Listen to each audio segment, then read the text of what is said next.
सर्दी हो रही है? एसी चलवा दें अब तो करवा देते हैं। हाँ भाई, कैसी जा रही है क्लास? बस हैकाथॉन आ गया फिर से एक और। सर्दी गुजर जाएगी, क्वार्टर भी गुजर जाएगा, आप लोगों के हैकाथॉन तो देना है। पीछे सर अमीन की तरफ से आई पी रिक्वायरमेंट 5 जनवरी को आपका हैकाथॉन है। अगले साल ही अगले से अगला इतवार, हाँ अगला इतवार ही है मेरे हिसाब से। हाँ तो अच्छी बात है ना, आपको न्यू ईयर का गिफ्ट मिला है। कितना अच्छा गिफ्ट दिया सर ने। बहुत बुरा नहीं बहुत अच्छा है ये आप लोगों के लिए। और सर ने तो पहले से आपको ये भी बता दिया कि आपको करना क्या है। ई कॉमर्स वेबसाइट बतानी है। अब उसमें आपको CMS का भी बता दिया है कि CMS पढ़ के आना है। अच्छा मेरी ना एक कोशिश ये थी जो मैं करता हुआ आया हूँ, इतना तो ट्रेन माशाल्लाह से आप लोग सारे हो गए। CMS में बोलता है पढ़ के आओ, CMS में कुछ भी नहीं रखा हुआ। क्योंकि मेरी अभी कुछ 1-2 दिन पहले ही अमीन भाई से बातचीत चल रही थी, मैंने बोला यार CMS पढ़ाने की जरूरत क्या है, स्टूडेंट को होमवर्क तो दो कम से कम, कुछ तो पढ़ के आएंगे। तो उन्होंने बोला यार हमजा भाई इतना कर लिया है तो बस ये भी करवा ही दें क्लास के अंदर, हम CMS ही पढ़ा दें। तो फिर उस पर बातचीत ये थी कि भाई CMS कौन सा पढ़ाना है। तो हमने डिसाइड करा कि हमारे पास बहुत सारे CMS हैं। अभी थोड़ा सा आगे देखेंगे ये CMS है क्या, क्यों यूज़ करना है, कैसे यूज़ करना है, कहाँ तक इसको लेके जाएंगे और इसका फ़ायदा क्या है, नुकसान क्या है हमारे पास। मेरा इरादा आज ये था कि मैंने उनको बोला था कि मैं आज बैकएंड स्टार्ट कराऊंगा ताकि इनको थोड़ा सा API के बारे में पता चले कि API बनती किस तरीके से है। लेकिन उन्होंने बोला आप उसकी API बाद में बता देगा, पहले इनका थोड़ा सा हैकाथॉन की प्रैक्टिस करा दें, इनको सैनिटी वगैरह पढ़ा देते हैं। तो आप लोग जो है आज की क्लास जो हम लोग सैनिटी से स्टार्ट करेंगे, हेडलेस CMS क्या होता है। और एक सवाल और उठता है मेरे पास जो बहुत आते हैं, सर हमारा असाइनमेंट का फॉर्म नहीं है। अच्छा असाइनमेंट के फॉर्म की आप लोग टेंशन नहीं लिया करें, आपका काम सिर्फ यही है कि भाई आप लोगों को ना अपना असाइनमेंट कंप्लीट करना है। असाइनमेंट कंप्लीट करके आप लोगों ने देना है फॉर्म। शायद फात भाई ने भी इसी वजह से शेयर नहीं करा था ताकि स्टूडेंट करके दे दें, कर लें, सारे के सारे कंप्लीट कर लें, असाइनमेंट कंप्लीट कर लें। मैंने भी इसी वजह से इसके ऊपर ज़्यादा फोकस नहीं करा कि असाइनमेंट जो आपका जो फॉर्म है ना वो आराम से देंगे ताकि तमाम स्टूडेंट जो है ना इजीली कर लें। अच्छा उसमें भी छापा खाना चल रहा था ना। मैंने एक स्टूडेंट का असाइनमेंट चेक करा, उसके बाद पता चला दूसरे का असाइनमेंट चेक करा, सेम एग्जैक्ट डिट्टो वही कोड लिखा हुआ फात भाई। मैंने बोला यार ये क्या सिनेरियो है। फिर मैंने तीसरे का चेक करा, तीसरे ने भी सेम कोड लिखा हुआ, चौथे का चेक करा उसने भी लिखा हुआ। अच्छा मैंने बोला चलो ठीक है ये भी कर रहे हैं तो मसले की बात नहीं है, कर तो रहे हैं, मेरे लिए यही काफ़ी है कि स्टूडेंट असाइनमेंट कर रहे हैं। भाई अब ना मेरे हिसाब से ना जनवरी के अंदर आपका एक क्वार्टर ना रैप अप हो जाएगा, सेकंड क्वार्टर भी ना रैप अप हो जाएगा। और हो सकता है कि बैकएंड को ना हमें थोड़ा फास्ट पेस में खींचूं क्योंकि फ्रंट एंड आपका अल्हम्दुलिल्लाह सारा कंप्लीट हो गया, क्योंकि आपको सिर्फ बनानी है सिर्फ APIs। और APIs में आप अच्छा बातें बाद में कर लेना, APIs आप लोगों ने बनानी है और API में इतना टाइम नहीं लगेगा। API में बस आपको ये बताने कि 4 से 5 मेथड्स हैं, इनकी API कहाँ पे यूज़ होती हैं, डेटाबेस कनेक्ट करना है ताकि आप फुल फ्लैज एक एप्लीकेशन बना सकें, ई-कॉमर्स या डैशबोर्ड टाइप की या चैट एप्लीकेशन बना सकें। तो ये चीज़ आपको बतानी रह गई है बस। तो कोशिश करें इस क्वार्टर के रैप अप होने से पहले, जैसे मैंने बोला था आपको कि भाई अपने आप को इतना कैपेबल करें कि मार्केट में अब जाके जॉब सर्च आउट करें। अब वो टाइम आ गया है। मैं पहले रोकता था कि अभी नहीं करना है, अभी नहीं करें, अभी नहीं करें, लेकिन अब 2024 एंड होगा, रैप अप होगा, 2025 होगा और मैं आपको शायद अब बोलूँगा मार्केट में जॉब सर्च आउट करना शुरू करो, जो अपना फ्रीलांसिंग करना है करो, लेकिन इन गुड टर्म्स में।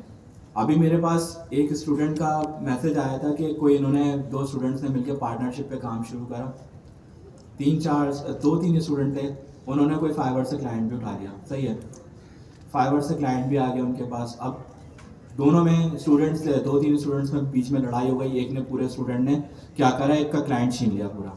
यानी वो कह रहा है वो प्रोजेक्ट मैनेजमेंट कर रहा था, यानी दूसरा स्टूडेंट, और एक बंदा काम कर रहा था, तो उस ये चीज़ गलत है। सही है, कह रहे काम तो मैं कर रहा हूँ ना, प्रोग्रामिंग तो मैं कर रहा हूँ ना। देखो ये चीज़ ना आपके बिजनेस के ना सबसे गलत बात है। मैं एक बात जानता हूँ, अगर फात भाई और मैं कोई फ्रीलांस का काम करते हैं, अगर फात भाई मुझे प्रोजेक्ट देते हैं या मैं फात भाई को प्रोजेक्ट देता हूँ, हमने अभी तक किसी को पैसे नहीं दिए, कुछ भी नहीं मिला, सिर्फ हमारे ट्रस्ट के ऊपर चलता है। तो ये चीज़ का ख्याल करा करो, प्रॉपर टाइम मिलेगा पढ़ाने का। और आप लोग को ना एक चीज़ मैं सिखा रहा हूँ, आज ना जाके करना, आज जो पढ़ा दिया ना उसको घर पे आके ना थोड़ा सा रिवीजन कर लेना ताकि याद रहे। ये ना हो कि अगले ही जुमेरात को किताब खुल रही हो। आ जाए तैमूर, आदि आ जाओ।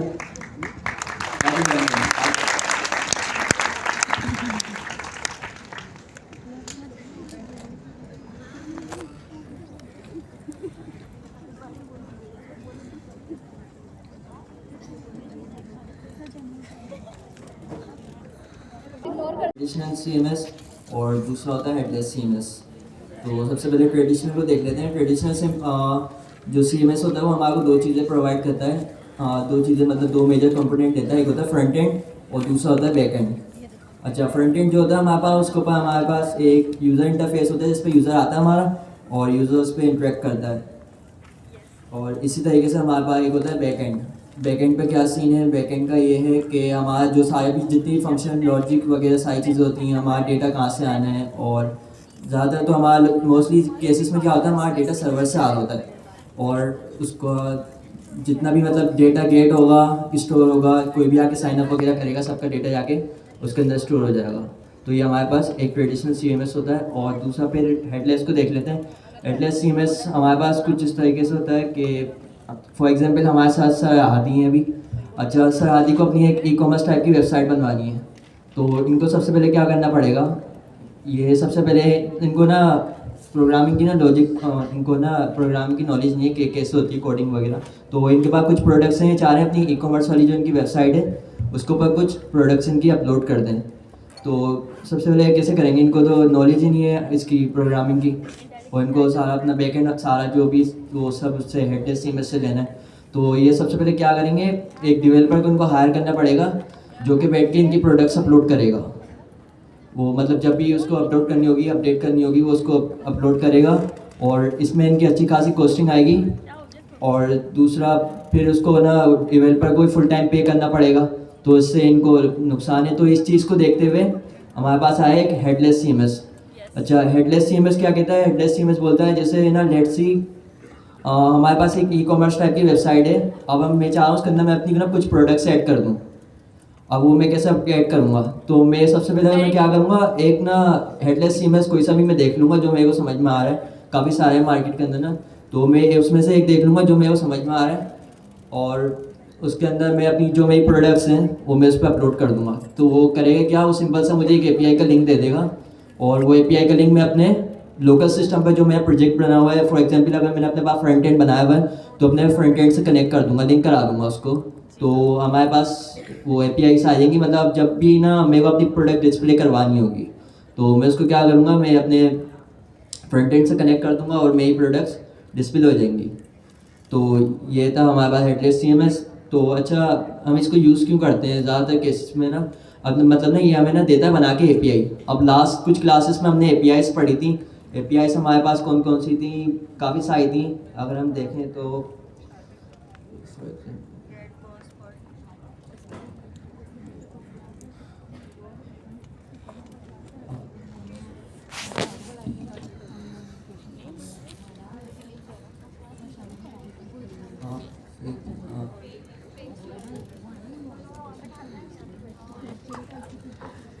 अच्छा, हमारे पास काफ़ी सारी ना फेक APIs होती हैं, जैसे कि जेसन प्लेस होल्डर हो गई, फेक APIs हो गई, जो हम के लास्ट क्लास में थर्ड पार्टी APIs यूज़ कर रहे थे, वो किसी और की ना API थी जो किसी ने बना के रखी थी जिसमें डमी डेटा था हमारे पास।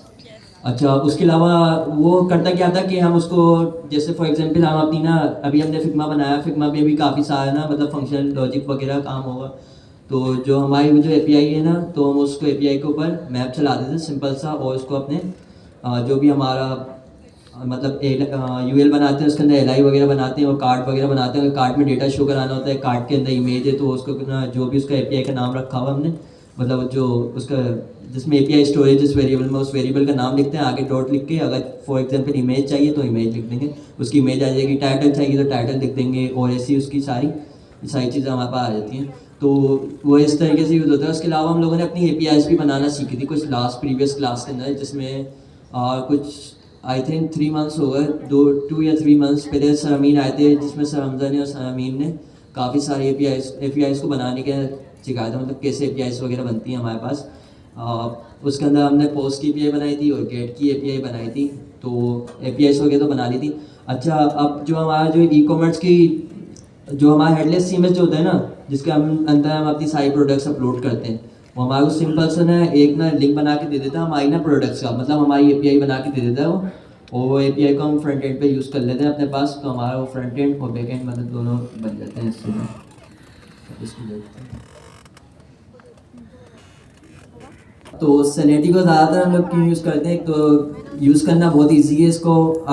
वैसे हम सनेटी के यूज़ क्यों कर रहे हैं, क्योंकि हमारे पास तो काफ़ी सारी चीज़ें हैं डेटा स्टोर करने के लिए, मतलब हमारा बैकएंड सेपरेट रखने के लिए, बैकएंड को मैनेज करने के लिए। जैसे फॉर एग्जांपल डेटाबेस हो गया हमारे पास, मंगोडीबी हो गया और मंगोस हो गया, ये हमारे पास ऑलरेडी हैं जो टाइपस्क्रिप्ट को, जावास्क्रिप्ट को सपोर्ट करते हैं। तो हम चाहे तो हम इसको यूज़ करते हैं, लेकिन मसला ये होता है कि फॉर एग्जांपल अगर मेरे को अपनी ना कुछ ऐसी एप्लीकेशन बनानी है जिसमें मेरे को अपनी ब्लॉग दिखानी है, मतलब ब्लॉग टाइप की एप्लीकेशन है जिसमें कंटेंट रखना है, अब उसके अंदर मैं सिर्फ कंटेंट रखने के लिए मैं सारा डेटाबेस सेटअप करूँ और सारी चीज़ें सेटअप करूँ, तो इसमें तो बहुत टाइम हो जाता है, मतलब ना बहुत पेनफुल है अगर आप लोग करोगे ना इसको। तो पहले डेटाबेस को कनेक्ट करना, फिर क्लस्टर को करना, फिर एड्रेस और फिर सारी चीज़ देना, मतलब ना आपको काफ़ी लंबा काम हो जाता है। सारे इन्वायरमेंट वेरिएबल सेव करना और फिर पासवर्ड कॉपी करना, फिर जाके लगाना, फिर वापसी करना, फिर एरर आ जाएगा, तो ये सारी चीज़ें काफ़ी पेनफुल होती हैं। तो हमारा को सेनेटी क्या कहता है, सेनेटी कहता है कि सिंपल सा आप ना अपना, सेनेटी कहता है वो सिंपल सा आप अपना ना बस फ्रंट एंड बना लो, बैक एंड मैं दे दूंगा, बस आप मेरी एपीआई यूज़ कर लो और आप अपना फ्रंट एंड आप उसको मैनेज कर लो। तो देखते हैं इसकी इंस्टॉलेशन वगैरह, देखते हैं, स्टार्ट करते हैं। तो सबसे पहले एक फोल्डर बना देते हैं, अपने नेवजेस का प्रोजेक्ट क्रिएट कर लेते हैं यहाँ पे।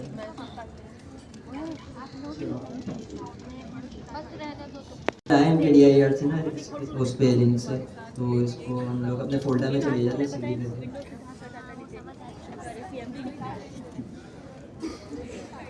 अच्छा, अभी हम अपने फोल्डर के अंदर आ गए, यहाँ पे सिंपल सा मैं प्रोजेक्ट बना लेता हूँ नेक्स्ट का, तो उसकी कमांड यहाँ पे लिख के फायर कर देते हैं।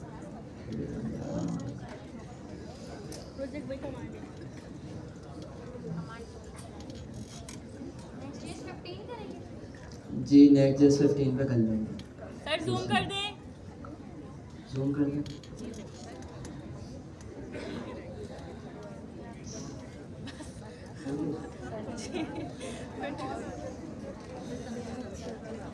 अच्छा, ये वही बेसिक चीज़ें पूछ रहे हैं तो सबको आती हैं, आगे बढ़ते हैं। इसको सोच डायरेक्टरी को यस कर देते हैं, इसको थोड़ा सा ज़्यादा कम होगी, सही राउटर आ गया यहाँ पर। इंपोर्ट एरियास इसको यस कर देते हैं, इसको बाय डिफॉल्ट करने देते हैं। अच्छा, अभी यहाँ प्रोजेक्ट बन जाता है। अच्छा, सनेटी की वेबसाइट पे देख लेते हैं, हम यूज़ करेंगे सनेटी CLI को, तो सनेटी आएगा हमारे पास। देख लें CLI पे कमांड लाइन पे ही हमारे पास किस तरीके से इंस्टॉल हो, मतलब ये हमारे पास प्रोजेक्ट क्रिएट होगा। सबसे पहले तो ना हम लोग कमांड लाइन पे आए, सनेटी की जो हमारे पास कमांड लाइन है इसके ऊपर सबसे पहले हम आपको बता रहे हैं कि इंस्टॉलिंग द CLI ग्लोबली, तो इसको इंस्टॉल कर लेते हैं ग्लोबली। तो पहले नेक्स्ट का हमारा प्रोजेक्ट बन जाए, इसको कर लेते हैं।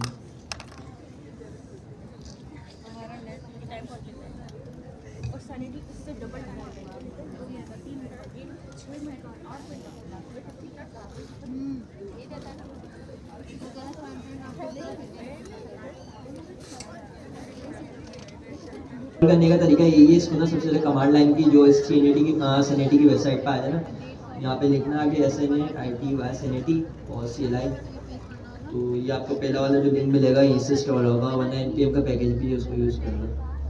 तो पहली कमांड यही है हमारे पास, npm install --- SNATY address, उसको यूज़ करेंगे। सबसे पहले हमारे पास ये बन जाएगा, उसके बाद ये हमारे को, अच्छा वो कमांड चलाने के बाद हमारे को सनेटी की जो कमांड थी, वो कमांड चलाने के बाद ये वाली कमांड थी हमारी, ये कमांड आपको रन करनी है सबसे पहले। उसके बाद आपको गेटिंग स्टार्टेड पे आ जाना है। यहाँ पे आपको पूछेगा क्रिएट प्रोजेक्ट का बताया हो, तो यहाँ से आपको क्रिएट प्रोजेक्ट कर लेना है। तो क्रिएट प्रोजेक्ट, ये यहाँ पे पूछेगा प्रोजेक्ट का नेम रखना है, कुछ भी प्रोजेक्ट का कुछ भी नेम रख सकते हैं। हमारा जी हाउस के नाम से बना लेते हैं।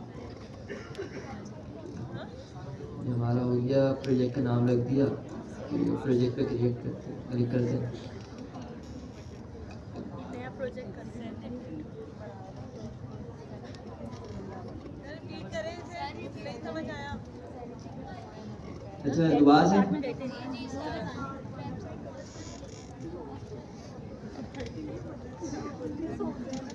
अच्छा यहाँ तक आ गया समझ में। ये पहली वाली हमारा कमांड रन करनी है। पहली वाली कमांड रन करने के बाद आपको यहाँ पे गेटिंग स्टार्टेड पे आ जाना है। ये जहाँ पे मेरा माउस का कर्सर दिख रहा है, हाँ इस पे क्लिक करना है और यहाँ पे आपको क्रिएट प्रोजेक्ट का ऑप्शन दिख जाएगा। तो सिंपल से क्रिएट प्रोजेक्ट पे क्लिक करेगा और फिर हमारे से ये प्रोजेक्ट का नाम पूछेगा। प्रोजेक्ट का नाम बता दें इसको। अभी मेरे केस में मैंने उसको जी हाउस बता दिया था और मेरा उसने बना दिया है, ऑलरेडी बना हुआ है। तो मैं इस पर क्लिक करता हूँ जाके। तो ये जब मैंने इसके ऊपर क्लिक करा अपने प्रोजेक्ट के ऊपर, वापसी से दिखा देता हूँ, ये मेरा बन गया था। आप वहाँ पे कमांड लिख के बस अपना प्रोजेक्ट का नाम देंगे तो आपका प्रोजेक्ट बन जाएगा वहाँ पे। तो मेरा तो बन गया था, तो मैं इस पर डायरेक्ट क्लिक कर लेता हूँ और ये मेरे को पहली वाली कमांड दे रहा है, सैनिटी क्रिएट। ये वाली जो हमारी कमांड है, npm create sanity latest space hyphen space hyphen project, और प्रोजेक्ट का नाम है, आगे डेटा सेट दे रहा है प्रोडक्शन का। तो इसको देख लेते हैं, हम कमांड को देख लेते हैं, हमारा प्रोजेक्ट बन गया। अच्छा प्रोजेक्ट हमारा रेडी हो गया है। अब करना क्या है कि मैंने जो अपने प्रोजेक्ट का नाम रखा था, मतलब मैं अपना प्रोजेक्ट ना एक फोल्डर में रखा था जब मैंने बनाया था। npx क्रिएट नेक्स्ट ऐप की कमांड चलाई थी, उसके बाद मैंने आगे फोल्डर का नाम दे दिया था। अब ये मेरा फोल्डर बन गया और मेरी जो एप्लीकेशन है नेक्स्ट.जेएस की, वो मेरे फोल्डर के अंदर रखी हुई है। तो मैं पहले अपने फोल्डर में चले जाता हूँ, cd करूँगा। cd क्या है, चेंज डायरेक्टरी, हमारे पास लिनक्स की कमांड है। और cd करके मैंने अपने फोल्डर का नाम दे दिया और मैं अभी इसमें आ गया। तो कोड स्पेस डॉट कर, बल्कि अभी तो कमांड वगैरह चलानी है तो उसको देख लेते हैं। तो कमांड क्या आती है, npm इंस्टॉल -ग्लोबल सैनिटी, ये वाली जो हमारी कमांड थी, ये मैंने अपने पास फाइल नहीं की। तो मैं सिंपल से कमांड रन करूँगा तो ये कमांड मेरे पास ग्लोबली सैनिटी को इंस्टॉल कर देगी मेरे सिस्टम के अंदर। उसके बाद मेरे को नीचे, इसके बाद दूसरी जो कमांड थी मेरे पास प्रोडक्शन वाली, जो बता रहा था क्रिएट ऐप पे मिली थी मेरे वाली कमांड, इस पर मैं क्लिक करूँगा, इस कमांड को कॉपी कर लूँगा और इस कमांड को रन करूँगा। इसके बाद ये हमारा हो जाता है, तो इसको देख लेंगे।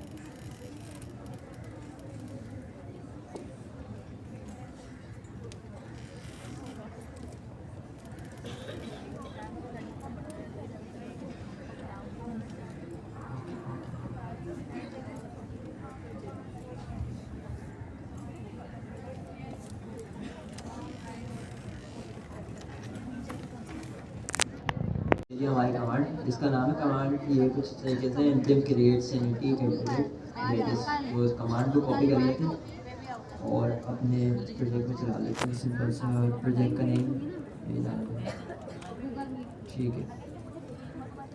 अच्छा अब ये हमसे काफ़ी सारी चीज़ें पूछेगा, इसको देख लेते हैं। यहाँ पे ना जब ये कमांड फायर करते हैं ना, तो सबसे पहले करता क्या है, ये ना आपसे ना बोलता है कि लॉगिन करो। लॉगिन किससे करोगे, ईमेल से करोगे, वरना अपने गूगल अकाउंट से करोगे। और गिटहब का 3 चीज़ों का ऑप्शन देता है, जैसे भी आपको लॉगिन करना है उसको कर लें लॉगिन। मैंने गूगल से करा हुआ है, तो मेरा ये यहाँ पर ईमेल लिखा हुआ है, यू आर लॉगिड इन मोहम्मद तैमूर, और आपका गूगल का जो भी मेल है वो आपको बता दिया इसने। और ये would you like to add configuration files for a Sanity project in this.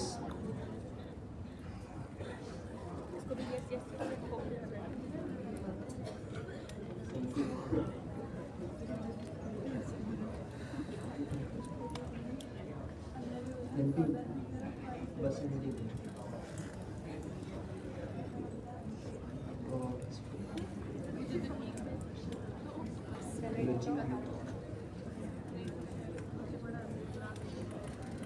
ठीक है। अच्छा ये हमारा सैनिटी से अभी लॉग आउट हो गया, इसको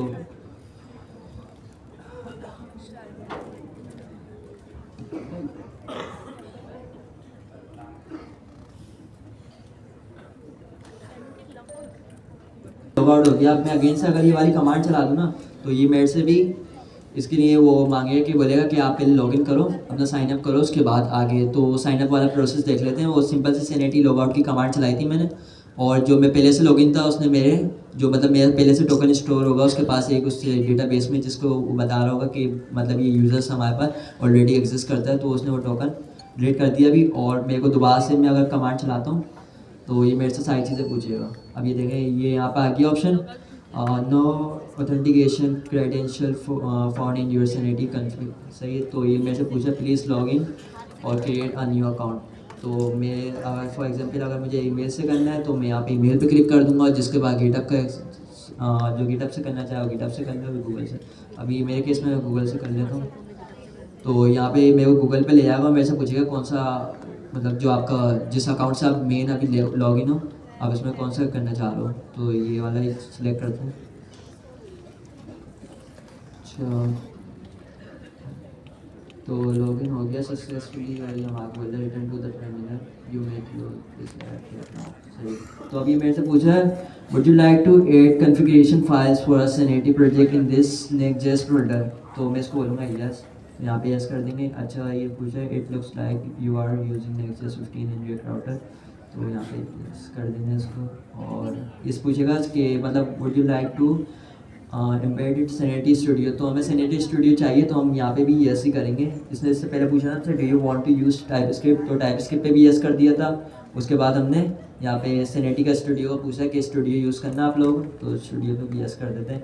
अच्छा, स्टूडियो का राउट का लोकेशन ये बोल रहा है कि आपके ऐप के फोल्डर के बाहर, ये मतलब ऐप के फोल्डर के अंदर इस तरीके से आएगी लोकेशन /स्टूडियो, तो इसको भी इंटर कर देते हैं। ये बोल रहा है बिलॉग स्कीमा चाहिए clean project with no predefined schema types, तो क्लीन प्रोजेक्ट पे क्लिक करते हैं और इसको बाय डिफ़ॉल्ट जैसे जाने देते हैं। अच्छा, ENB की फ़ाइल पूछे, env.local की फ़ाइल में क्या होता है, हमारे वेरिएबल्स रखे होते हैं, इन्वायरमेंट वेरिएबल्स, जो मतलब बता रहे होते हैं जो हमारी सीक्रेट होता है ना सैनिटी का, मतलब कुछ ना कीज़ होती हैं उनको उसने रखा होता है env.local। इसको हम गिटहब पे भी पुश नहीं करते अपनी ना, तो जब डेटाबेस वगैरह यूज़ करेंगे ना तो वो भी ना हमारे को env लोकल की फाइल बना के देता है, जिसमें हमारे सारे मंगो टीवी का हमारा जो डेटाबेस है उसका पासवर्ड वगैरह और सारी उसकी कीज़ होती हैं।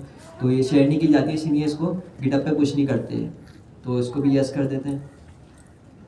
अच्छा, अभी हमारे पास हमारे सिस्टम में इंस्टॉल हो रहा है। ये हमारे से पूछेगा कोर्स, मतलब कोर्स एक लाइब्रेरी है जो ना हमारी पोर्ट को अलाउ करती है, जो भी हमारी पोर्ट ये देगा उसको पर अलाउ करवाती है कि उसकी कमांड कुछ ये है। अगर आप लोग डेटाबेस सेटअप करेंगे ना, बैकएंड सेटअप करेंगे, तो यहाँ पे इनकी कोर्स की एक लाइब्रेरी ये वाली,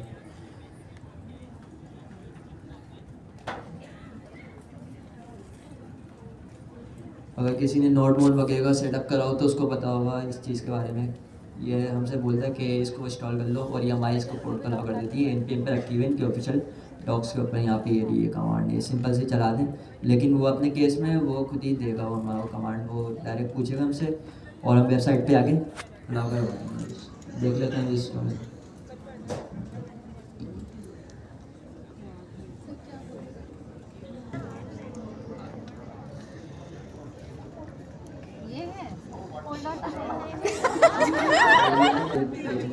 इस नाम से बनाता है जी हाँ। सैनिटी प्रोजेक्ट के नाम से बनाता है।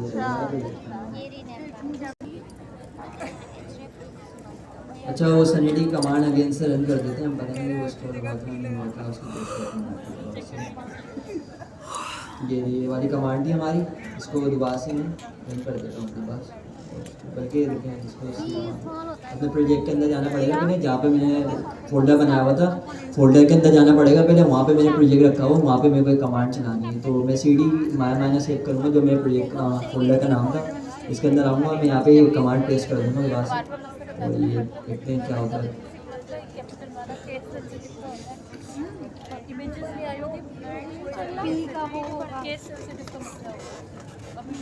मेरा तो कोई मसला नहीं है, मेरा भी और ये जो आपने कंपोनेंट्स के नाम लिखे ना, ये ऐसे नहीं रखते। कंपोनेंट्स के नाम हमेशा अगर आप ना पहला अलग नॉलेज लिया तो दोबारा से देख लो, लॉगिन तो वो वहाँ पे लॉगिन हो गया था वहाँ दोबारा से। तो ये वही चीज़ें पूछ रहा है कि आप सैनिटी का नेक्स्ट फोल्डर बना रहे हो, यस पे यस कर दो, टाइप स्क्रिप्ट पे यस कर दिया, स्टूडियो पे भी यस कर दिया, राउट की लोकेशन पूछ रही वाली तो इसको एंटर करेंगे। और सोर्स के अंदर ऐप के अंदर स्टूडियो हमारा होगा, उसके अंदर एक डायनामिक राउट होगा जिसका नाम होगा टूल, उसके अंदर पेज डॉट TSX, तो उसको भी यस कर देते हैं। और सिनेटी कन्फिग डॉट TS इसको भी यस कर देते हैं। Sanity CLI dot TS site command. अच्छा, यहाँ पे ये पूछेगा आपसे select project template to use. तो आपको अगर ब्लॉक स्कीमा यूज़ करना है तो ब्लॉक स्कीमा वो आपको ऑलरेडी प्री डिफाइंड स्कीमा बना के दे देगा, तो आप उसको यूज़ कर लोगे। और हमारे पास एक clean project with no predefined schema. अच्छा, जूम सही है, जूम में किसी को इशू तो नहीं है? कर दे, जूम कर दे, ठीक है। सर हुआ कहाँ?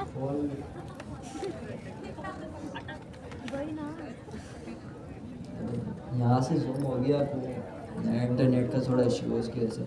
अच्छा, ये आपसे पूछेगा आपको ब्लॉग स्कीमा देखना है, ब्लॉग स्कीमा के साथ जाएंगे या क्लीन प्रोजेक्ट रखेंगे, तो इसको थोड़ा सा बस सही है हमारा, ठीक है। अभी सब क्लियर है, नज़र आ रहा है, समझ में आ रहा है?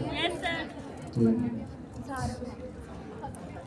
अच्छा, क्लीन प्रोजेक्ट करेंगे with no predefined schema type, सही है। और यहाँ पे ये पूछ रहा है सिनेटी env.ts ऑलरेडी एग्जिस्ट, वो हमने कमांड चलाई थी, वो बन गई होगी, आप उसको यस ही कर देते हैं। देखते हैं अब एरर आएंगे, एरर भी थोड़े देख लेंगे।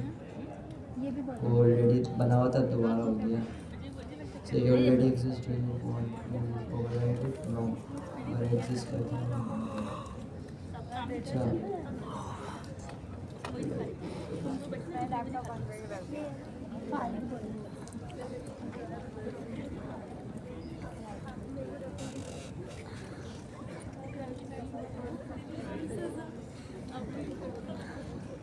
अच्छा, सारी चीज़ें नहीं पूछेगा। Already exist, do you want to override it, क्योंकि ये तो अभी हम लोगों ने लास्ट कमांड चलाई थी लैपटॉप ऑफ होने से पहले, तो वो ऑलरेडी बन गई होंगी। वो कुछ npm के ना पैकेजेस वगैरह इंस्टॉल हो रहे होंगे, तो उसकी वजह से इशू आ गया था। तो बोला कि ऑलरेडी एग्जिस्ट करती है कि आप इसको ना ओवरराइड करना चाह रहे हो, तो मना कर दिया, इसको नो नो कर दिया सब चीज़ें। बाकी इसके अलावा सब चीज़ें हम लोगों ने ऐसी की थी।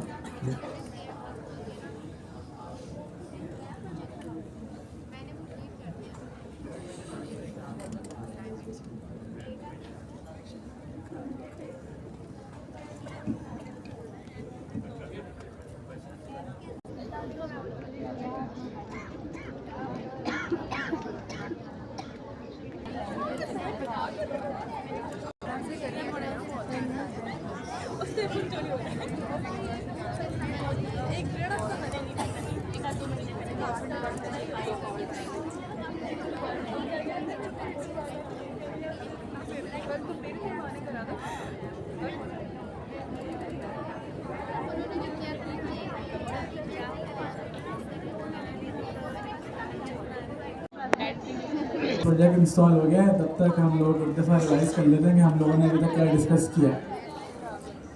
तो सबसे पहले हम लोगों ने डिफरेंस डिस्कस किया है इसका कि ट्रेडिशनल CMS और हेडलेस CMS में क्या क्या फ़र्क है। तो ये बात सबको क्लियर हो गई है, डिफरेंसेस क्या हैं? बताए कब? CMS जो होता है वो हम लोगों को दो कंपोनेंट्स देता है, जिसमें एक फ्रंट एंड होता है और एक बैक एंड होता है।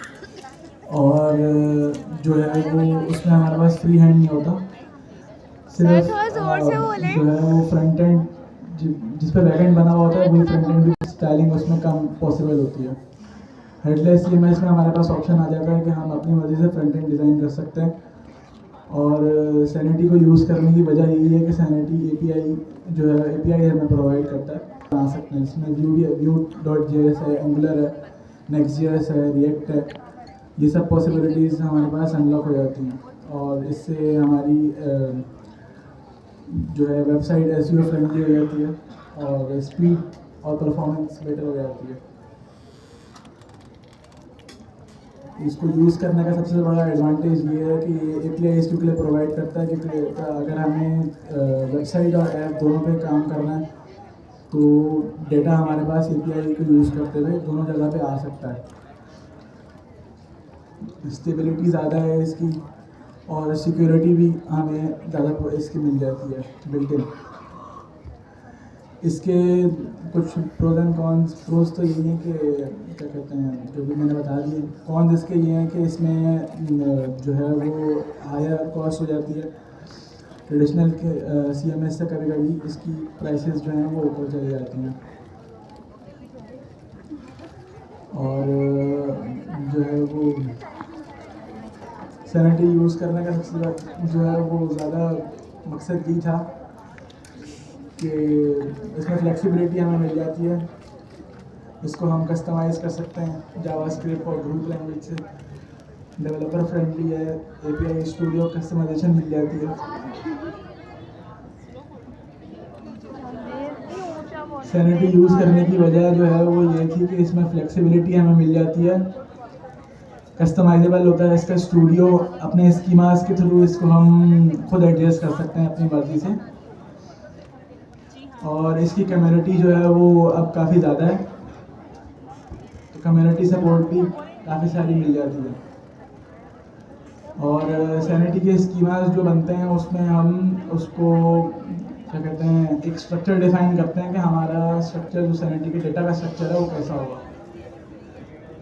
इसमें हम जो है वो डायनामिक रिलेशंस भी बना सकते हैं, जैसे पोस्ट ऑथर्स कैटेगरीज, और सैनिटी से हमें रियल टाइम अपडेट्स भी मिल जाती हैं, रियल टाइम अपडेट्स का ऑप्शन होता है, और जो है वो ये इजी टू यूज़ हो जाता है हमारे लिए। एक था हमारे पास ट्रेडिशनल CMS और दूसरा था हेडलेस CMS। तो ट्रेडिशनल CMS हमारे को दो चीज़ें देता है, एक होता है फ्रंट एंड, दूसरा होता है बैक एंड। फ्रंट एंड हमारे पास यूज़र इंटरफेस होता है जहाँ पे यूज़र आके हमसे इंटरेक्ट करता है, सही है। दूसरा बैक एंड क्या होता है, इसमें क्या होता है, हमारा जो ज़्यादातर डेटा वगैरह आ रहा होता है वो सर्वर से आ रहा होता है। ये हम लोगों ने दो चीज़ें पढ़ी थी। उसके बाद ट्रेडिशनल CMS में हमारे पास काफ़ी सारी चीज़ें आती हैं, लाइक वर्डप्रेस आ जाता है, शॉपिफाई आ जाता है, और भी बहुत सारे काफ़ी सारे CMS हैं, ये हमारे पास उसके अंदर आते हैं, ट्रेडिशनल में CMS में आते हैं। और ये हमारे को ना बैक एंड और फ्रंट एंड दोनों प्रोवाइड करते हैं। और जो हमारे पास हेडलेस CMS है ना, अच्छा वो हमें ना दोनों चीज़ें प्रोवाइड करते हैं ट्रेडिशनल CMS। तो इसमें इशू ये था कि अगर हमारे को ना वेब का वर्जन चाहिए था, वेबसाइट का वर्जन चाहिए था, ट्रेडिशनल CMS में देखेंगे तो वो हमें फ्रंट एंड और बैक एंड दोनों प्रोवाइड करता था। लेकिन वही चीज़ अगर हमें ना मोबाइल एप्लीकेशन के लिए यूज़ करनी है, स्मार्ट वॉचेस के लिए यूज़ करनी है, तो वहाँ पर वो मतलब डेवलपर के लिए ना मसला बन जाता था, क्योंकि फिर उसको ना मोबाइल एप्लीकेशन के लिए भी सारी कोडिंग करनी पड़ती थी और स्मार्ट वॉचेस के लिए भी सारी कोडिंग करनी पड़ती थी, मतलब कंप्लीट कोडिंग करनी पड़ती थी, उसी वेब का वर्जन हमें दे देता था। तो इस चीज़ को देखते हुए हमारे पास हेडलेस CMS आया है, जिसने ना मतलब जो हमारा सिर्फ जस्ट बैक एंड प्रोवाइड करता है, और फ्रंट एंड वो कहता है कि आप बना लो, अब फ्रंट एंड आप अपना डिज़ाइन कर लो कुछ भी, और उसको ना वो एक API देता है, आप उसको अपने बैक एंड से कनेक्ट कर लो, और वो आपको बैक एंड के लिए एक API दे देता है, आप उसको से कनेक्ट कर लो।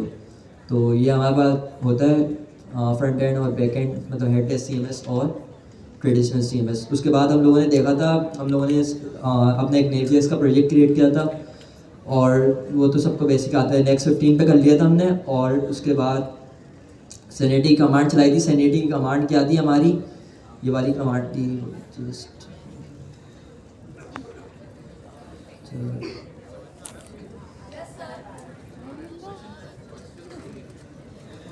सर अभी तो स्टार्ट हो जाएगा।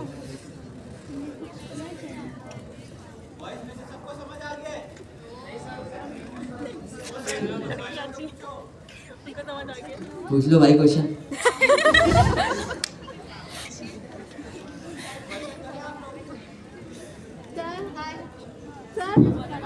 अच्छा, थोड़ा सा फोकस करेगा ना अभी आप लोग। अभी तक ना कोई ज़्यादा ऐसी खास चीज़ नहीं पढ़ाई है, बस आपको थ्योरी रखी थी और सिर्फ आपको ना इंस्टॉलेशन बता दिए। अब अभी तक सबके दिमाग में ना, सब लोगों के दिमाग में एक ही सवाल चल रहा है, हेडलेस CMS है क्या चीज़? सही है। मैं ना आपको थोड़ा सा पीछे चले आता हूँ ना लेके। अभी हेडलेस CMS को छोड़ दें, हमारी एक वेबसाइट बनती है, मैं एक ई-कॉमर्स वेबसाइट बनाने जा रहा हूँ। ई-कॉमर्स वेबसाइट के हमारे पास 3 चीज़ें ज़रूरी होती हैं, एक फ्रंट एंड, सही है, एक बैक एंड होता है और एक डेटाबेस होता है, सही है, ऐसा ही है। हर एप्लीकेशन की 3 टियर्स होते हैं, एक फ्रंट एंड होता है और एक बैक एंड होता है और एक डेटाबेस होता है, ऐसा ही अभी तक हम लोग यही पढ़ते जा रहे हैं। अब लेट्स सी, मैंने एक दराज टाइप की एप्लीकेशन बनानी है, मैं कोई डेवलपर नहीं हूँ, मैं जाता हूँ तैमूर के पास। मैं तैमूर के पास चला गया, तैमूर के पास जाने के बाद मैंने बोला, यार तैमूर मुझे ना एक दराज टाइप की ई-कॉमर्स एप्लीकेशन बनानी है। तैमूर ने बोला बन जाएगी भाई, उसकी मसले की बात ही नहीं है, इसमें क्या मसले की बात है। तैमूर ने मुझे एक ई कॉमर्स टाइप की एप्लीकेशन बना के दे दी। उसने ये 3 tier आर्किटेक्चर रखा जिसमें उसका फ्रंट एंड आ गया। फ्रंट एंड पे उसने कोई भी लेट्स सी अभी उसने Next.js को यूज कर लिया। बैकएंड के ऊपर उसने Next.js के बैकएंड को यूज कर लिया। डेटाबेस में लेट्स सी अभी उसने MongoDB को यूज कर लिया। सही है, हमारी एप्लीकेशन बनकर आ गई। तैमूर ने बोला भाई आपकी एप्लीकेशन आ गई है, हमजा भाई ये ई कॉमर्स एप्लीकेशन है, आप इसको यूज करें। मैंने बोला चलो ये तो बहुत जबरदस्त बात हो गई। अभी मेरी एप्लीकेशन बिल्कुल एम्प्टी है, कोई भी प्रोडक्ट नहीं है। अब मैं क्या करता हूँ, अब मैंने बोला यार मुझे तैमूर प्रोडक्ट अपलोड करने हैं। अब मैं प्रोडक्ट अपलोड करने के लिए फिर मैं तैमूर के पास गया, क्योंकि मुझे तो प्रोग्रामिंग आती नहीं है। तैमूर के पास गया, मैंने तैमूर को एक एक्सेल की लंबी चौड़ी सी शीट दे दी। अब तैमूर क्या कर रहा है, तैमूर खुद से बैठ के एक एक प्रोडक्ट को जाके अपलोड कर रहा है। और क्या हो रहा है, वो जैसी प्रोडक्ट अपलोड हो रहे हैं मेरी एप्लीकेशन के ऊपर डिस्प्ले होना शुरू हो गए वो सारे के सारे प्रोडक्ट। यहाँ तक क्लियर है? Yes sir. यहाँ पे हमारे पास क्या हुआ कि मेरे पास एक मसला आ गया।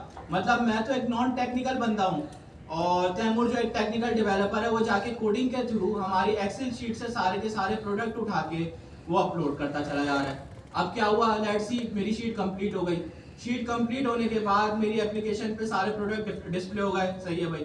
अब क्या होता है, मैं एक काम करता हूँ, मैं जाके अब मेरे पास एक वॉच आ रही है। वॉच के मेरे पास जो है ना एक प्रोडक्ट शो हो रहा है। अब मैं क्या कर रहा हूँ, वॉच के ऊपर जाने पे मैं चाह रहा हूँ कि यार इसका थोड़ा सा डिस्क्रिप्शन जो है ना, टाइटल का नाम चेंज हो जाए। हो सकता है रोलेक्स की घड़ी है, मैं उसको टिसॉट की घड़ी कर दूँ, मैं बोल दूँ उसका नाम चेंज कर दो। अब फिर क्या हुआ, फिर मेरे पास एक मसला आ गया। अब मैं तैमूर के पास भाग रहा हूँ जाके, यार तैमूर मेरा जो है ना इस वॉच का जाके ना नाम चेंज कर दो। फिर तैमूर ने बैठा, फिर तैमूर ने जाके फिर अपने पास से प्रोग्रामिंग के थ्रू उसका नाम चेंज करा, डेटाबेस के अंदर अपडेट करा, फिर मेरे पास आ गया। इसी तरीके से मुझे कुछ और पिक्चर्स अपलोड करनी है फिर उसकी लेट्स सी वॉच की, फिर मैं तैमूर के पास जा रहा हूँ। अभी क्या हो रहा है, तैमूर और मेरी डिपेंडेंसी बढ़ ली है। यानी मैंने तैमूर को एक परमानेंट तौर पे हायर कर लिया कि तैमूर मेरे प्रोडक्ट को बार बार अपलोड पे अपलोड करे जा रहा है, बार बार चेंजेस करे आ रहा है। इस प्रॉब्लम को देखते हुए हमारे पास मार्केट के अंदर ये आया, ये आपका कहलाता है, ये आपका ट्रेडिशनल सीएमएस कहलाता है। यानी मैंने एक बंदा हायर किया हुआ है। एक बंदा क्या कर रहा है, वो इन तमाम चीजों को खुद से मैनुअली जाके यानी डेवलपर जाके अपडेट कर रहा है। यहाँ तक ट्रेडिशनल का समझ आ गया सबको? ठीक है, आगे बढ़ते हैं। अब इस चीज को मद्देनजर रखते हुए हमारे पास मार्केट के अंदर एक नई टर्म लॉन्च होती है, हेडलेस। अब ये सर हेडलेस क्या है?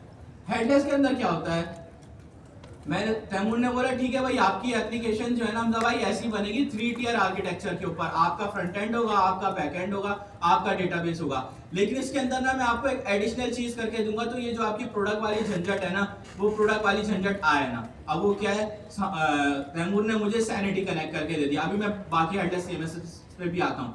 अब ये क्या है, सैनिटी क्या है? अब मैं जो बार बार जाके तैमूर के पास प्रोडक्ट की डिटेल दे रहा हूँ, मैं अब तैमूर ने मुझे एक डैशबोर्ड दे दिया जो बना बनाया ऑलरेडी एक आपका इंटरनेट पे पड़ा हुआ है जिसका नाम है सैनिटी। तैमूर ने बोला हमजा भाई आपको प्रोडक्ट अपलोड करना है ना, आप एक्सेल की शीट उठाओ, ये जो आपको मैंने एक डैशबोर्ड दे दिया जो हम अभी आगे देखेंगे, इस पे जाके आप सारे के सारे प्रोडक्ट डालो। सही है, ये प्रोडक्ट खुद ब खुद ही अपलोड हो जाएंगे। आपको किसी का डिस्क्रिप्शन डालना है, आप यहाँ पे जाके किसी भी प्रोडक्ट का डिस्क्रिप्शन चेंज करो, डिस्क्रिप्शन चेंज हो जाएगा, आपके पास ऑटोमेटिकली वो तमाम चीजें रिफ्लेक्ट हो जाएंगी। इससे क्या हो गया, मेरे ऊपर जो तैमूर की डिपेंडेंसी थी, तैमूर की डिपेंडेंसी मेरे पे थी, वो कंप्लीट हो गई। इस चीज को हम कहते हैं हेडलेस सीएमएस।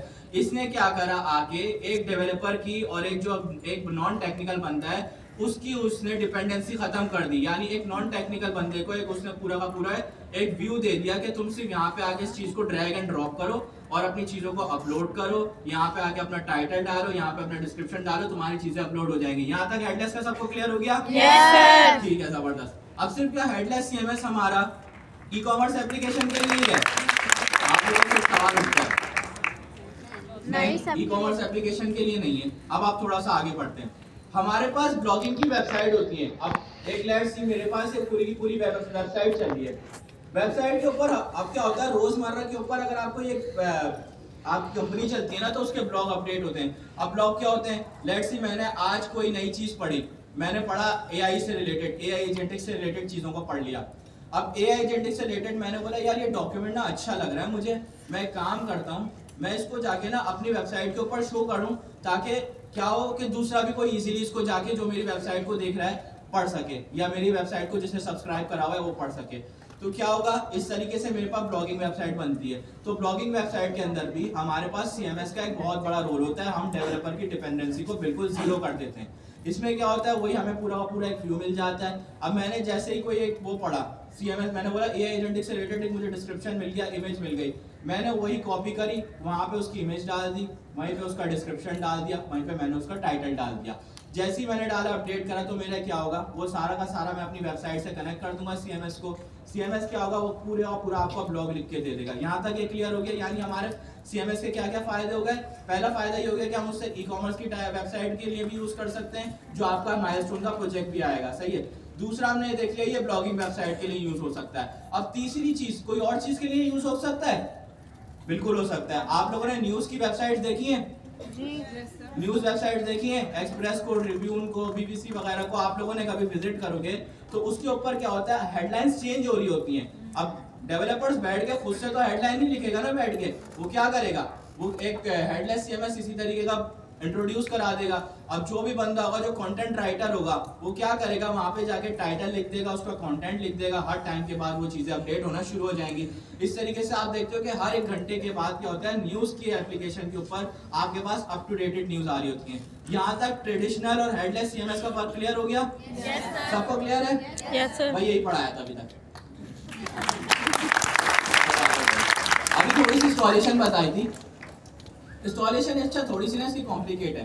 अब कॉम्प्लिकेट से मुराद ये नहीं है घबरा मत जाना भाई, इसके स्टेप्स होते हैं। जिस तरह हमने नेक्स्ट.जेएस की कुछ स्टेप्स फॉलो करे थे ना, नेक्स्ट.जेएस ने हमसे पूछा था यस नो करके सवाल है, इसी तरीके से सैनिटी के भी है। अच्छा एक सवाल और उठता है, सर हमने सैनिटी ही क्यों पढ़ाया? सैनिटी के अलावा भी और कुछ हो सकता है हमारे पास CMS। हमारे पास CMS हजारों किस्म के हैं। मैं भी आपको 1-2 बता देता हूँ। जैसे मैंने जब पढ़ना शुरू करा था तो मैंने कंटेंटफुल पढ़ा था, कंटेंटफुल था, और आपका स्ट्रैप भी था, वर्डप्रेस था, आपका सैनिटी था। सैनिटी क्या है, सैनिटी का फायदा ये है कि इसका ना व्यू, अभी खास तौर पे आप लोग जो है अब इसको यूज करने जाएंगे तो आपको एक व्यू मिल जाएगा कि कहाँ से किसी चीज को हम अपडेट कर सकते हैं, डिलीट कर सकते हैं, एडिट कर सकते हैं। तो इस चीज का ये फायदा है सैनिटी का ना। तो इसी वजह से हम लोगों ने सैनिटी को रिकमेंड करा है, और अभी मार्केट के अंदर सैनिटी की थोड़ी सी डिमांड भी ज्यादा है, तो इस वजह से हम लोग सैनिटी को यूज कर रहे हैं। तो यहाँ तक क्लियर है सबको? Yes sir. आगे बढ़ते हैं, चलो।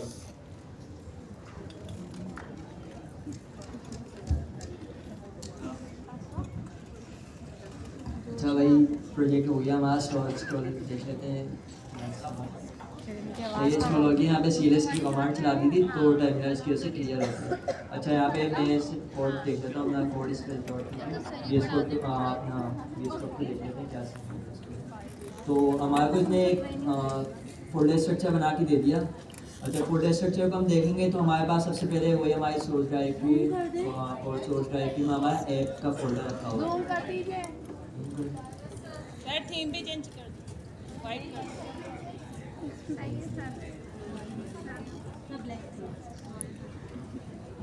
अभी ओके थोड़ा सा और। ठीक है। तो यहाँ पर थे हम लोग, यहाँ से स्टार्ट किया था। तो सबसे पहले हमारा वही नेक्स्ट.जेएस का प्रोजेक्ट रखा हुआ है। नेक्स्ट.जेएस के प्रोजेक्ट के अंदर हम सोर्स की डायरेक्टरी उसमें आएंगे तो हमारी ऐप की डायरेक्टरी है। ऐप के अंदर हमारा स्टूडियो है। अच्छा स्टूडियो का हमने देखा था कि उसने हमारे से पूछा भी था। सर वाइट कर दें, सर वाइट कर दें।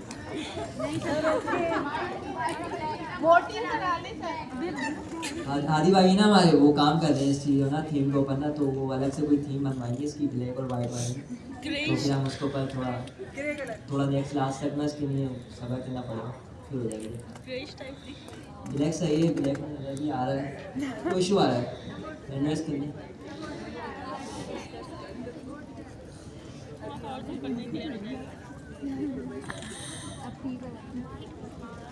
ठीक है। तो ये हमारे पास सोर्स डायरेक्टरी के अंदर ऐप का एक हमारी डायरेक्टरी, उसके अंदर ऐप के अंदर आएंगे हमारा स्टूडियो रखा हुआ है। स्टूडियो के अंदर हमारा एक डायनामिक क्लाउड बना हुआ है। अगर हम इसको देखें तो इसका नाम है कुछ ऐसे कुछ नाम है, टूरू करके कुछ ऐसे नाम से इसकी डॉक्स पे देख लेते हैं।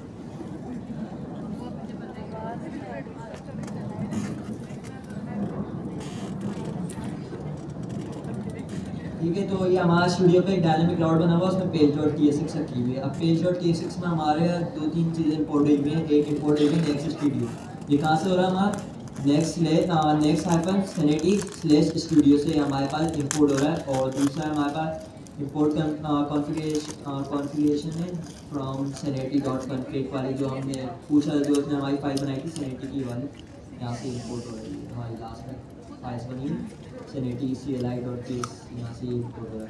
अच्छा, इसमें एक उसने हमारे को env की भी फाइल दी थी। env की फाइल बनना हमारी 2 चीज़ें रखी हुई हैं। एक है next public sanity project ID. अच्छा, एक प्रोजेक्ट आईडी की उसने हमारे को की दी हुई है। और एक next public sanity data set, एक इसकी की दी हुई है, इसका नाम है प्रोडक्शन। तो इसको देख लेते हैं हमारे पास यूज़ कहाँ पर हो रही है। ये यहाँ पर हमें मिल जाएगी, ये रहा, ये हमारे पास आ रही है प्रोजेक्ट आईडी। देख रहे हैं, ये यहाँ से आ रही है हमारी env फाइल से आ रही है। तो ये हमारी प्रोजेक्ट आईडी है। और इसके अंदर एक दो चीज़ें और होंगी। ये हमारा इसने स्कीमा का प्लगइन लिखा हुआ है, स्ट्रक्चर टूल स्ट्रक्चर, इसने पैरामीटर पास करना है, इसको देख लेते हैं। और हमारी इस फाइल के अंदर वो हमारी जो उसने 2 API की कीज़ बनाई थी जो env में रखी हुई है, उसको हमने सिंपल से यहाँ पे इंपोर्ट कर लिया इस फाइल में। इस env में बनाया उसको। env.local में हमारी 2 की बनी हुई है, एक है next public sanity project ID और दूसरी नेक्स्ट पब्लिक डेटा सेट। तो ये हमारे पास इंपोर्ट हो रही है यहाँ पर sanity CLI से, इस वाली जो हमारी फाइल है sanity CLI.ts यहाँ से इंपोर्ट हो रही है और यहाँ पे यूज़ हुई है। देख रहे हैं, एक वेरिएबल में स्टोर करवाते हैं इसको। कौन प्रोजेक्ट आईडी ये हमारा वेरिएबल है और दूसरा डेटा सेट का वेरिएबल, और इसको हमें ये यहाँ पर मिल जाएगा इस फाइल में। देखिए यहाँ पे इंपोर्ट हुई है API data set project ID. ये हमारे पास कहाँ से आ रही है sanity CLI से आ रही है और sanity config में इंपोर्ट हुई है। अच्छा, तो इसको रन करके देखते हैं प्रोजेक्ट को।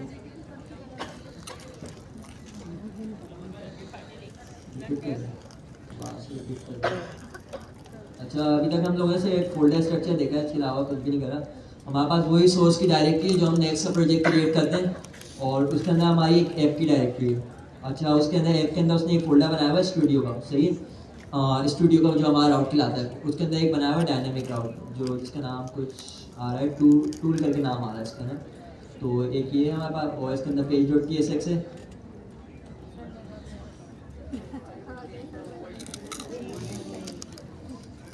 इनके लिए जोरदार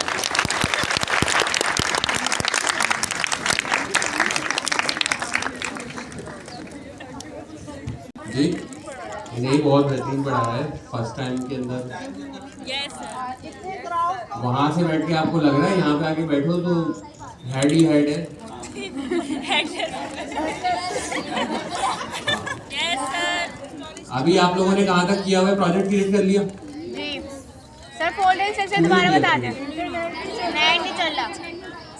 देखिए, सबसे पहला स्टेप क्या था जो हमने जब स्टार्ट किया है sanity प्रोजेक्ट था ना, प्रोजेक्ट क्रिएट करें जल्दी से फटाफट। हम लोग साथ साथ करेंगे ताकि ये है कि ना आप कपल्ड एप्लीकेशन है, मतलब फ्रंट एंड और बैक एंड जो है दोनों जुड़े हुए हैं, ठीक है।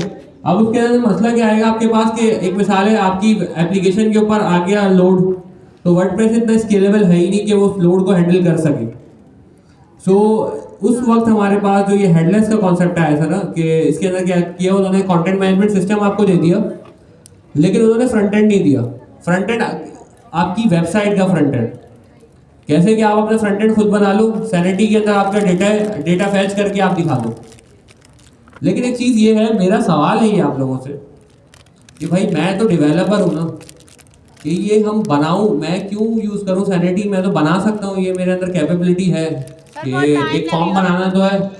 अभी एक मिसाल है, मैं एक इनपुट की फील्ड लगा दूँ और उसके अंदर बॉडी लगा दूँ कि उसके अंदर वो कंटेंट डाल दे, तो हमें भाई मैं ये बनाऊँ क्यों, मैं क्यों यूज़ करूँ sanity? सर टाइम में जाए, ऊपर टाइम और टाइम सेव, और सर इजी भी है ना। नहीं, मैं अगर बना दूंगा नॉन टेक्निकल को दे दूंगा, वो बैठा हुआ डेटा इंसर्ट करता रहेगा। आप दूसरा काम कर लेंगे अपना फिर। जी,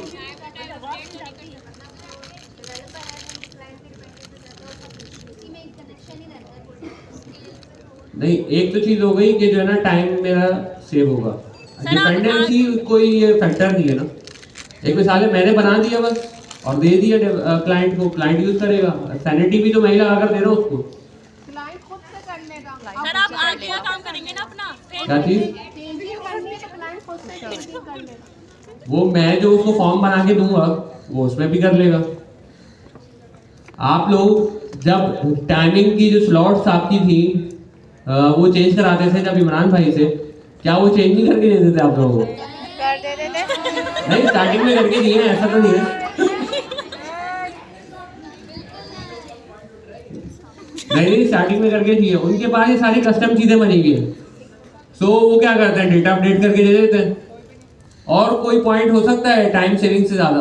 सर आप आगे का अपना काम करेंगे ना, फिर अगर ये बच जाएगा टाइम इससे और आपको आगे काम करने का टाइम मिल ये जाएगा। बहुत अच्छा पॉइंट है थैंक कि यू। भाई जब मेरा टाइम सेव होगा तो आप आगे तो काम मतलब करेंगे। मैं किसी और एक मिसाल है, मैं एक एप्लीकेशन बना रहा हूँ ई कॉमर्स की, तो उसके अंदर जो ब्लॉगिंग की जो साइट है वो मेरा फोकस नहीं है, ई कॉमर्स मेरा फोकस है। सो मेरा फोकस डाइवर्ट नहीं होगा और मैं ई कॉमर्स की एप्लीकेशन की डेवलपमेंट के ऊपर फोकस करूंगा रादर देन कि मैं कंटेंट मैनेजमेंट सिस्टम बना रहा हूँ बैठे हुए एपीआई लिख रहा हूँ। इसके अलावा और कोई मेल्स में से कोई बताए? दो चीजें हो गई, टाइम बच रहा है आगे काम मेरा फोकस डाइवर्ट नहीं हो रहा। और कोई? कॉस्ट बच रही है, बहुत अच्छा पॉइंट है कि भाई जब मैं काम ही नहीं कर, काम मेरा टाइम जब कम लग रहा है तो कॉस्ट भी तो लेस हो रही है ना उसके अंदर से। 3 चीजें हो गई, एक बेनिफिट कॉस्ट भी आ गया। चौथा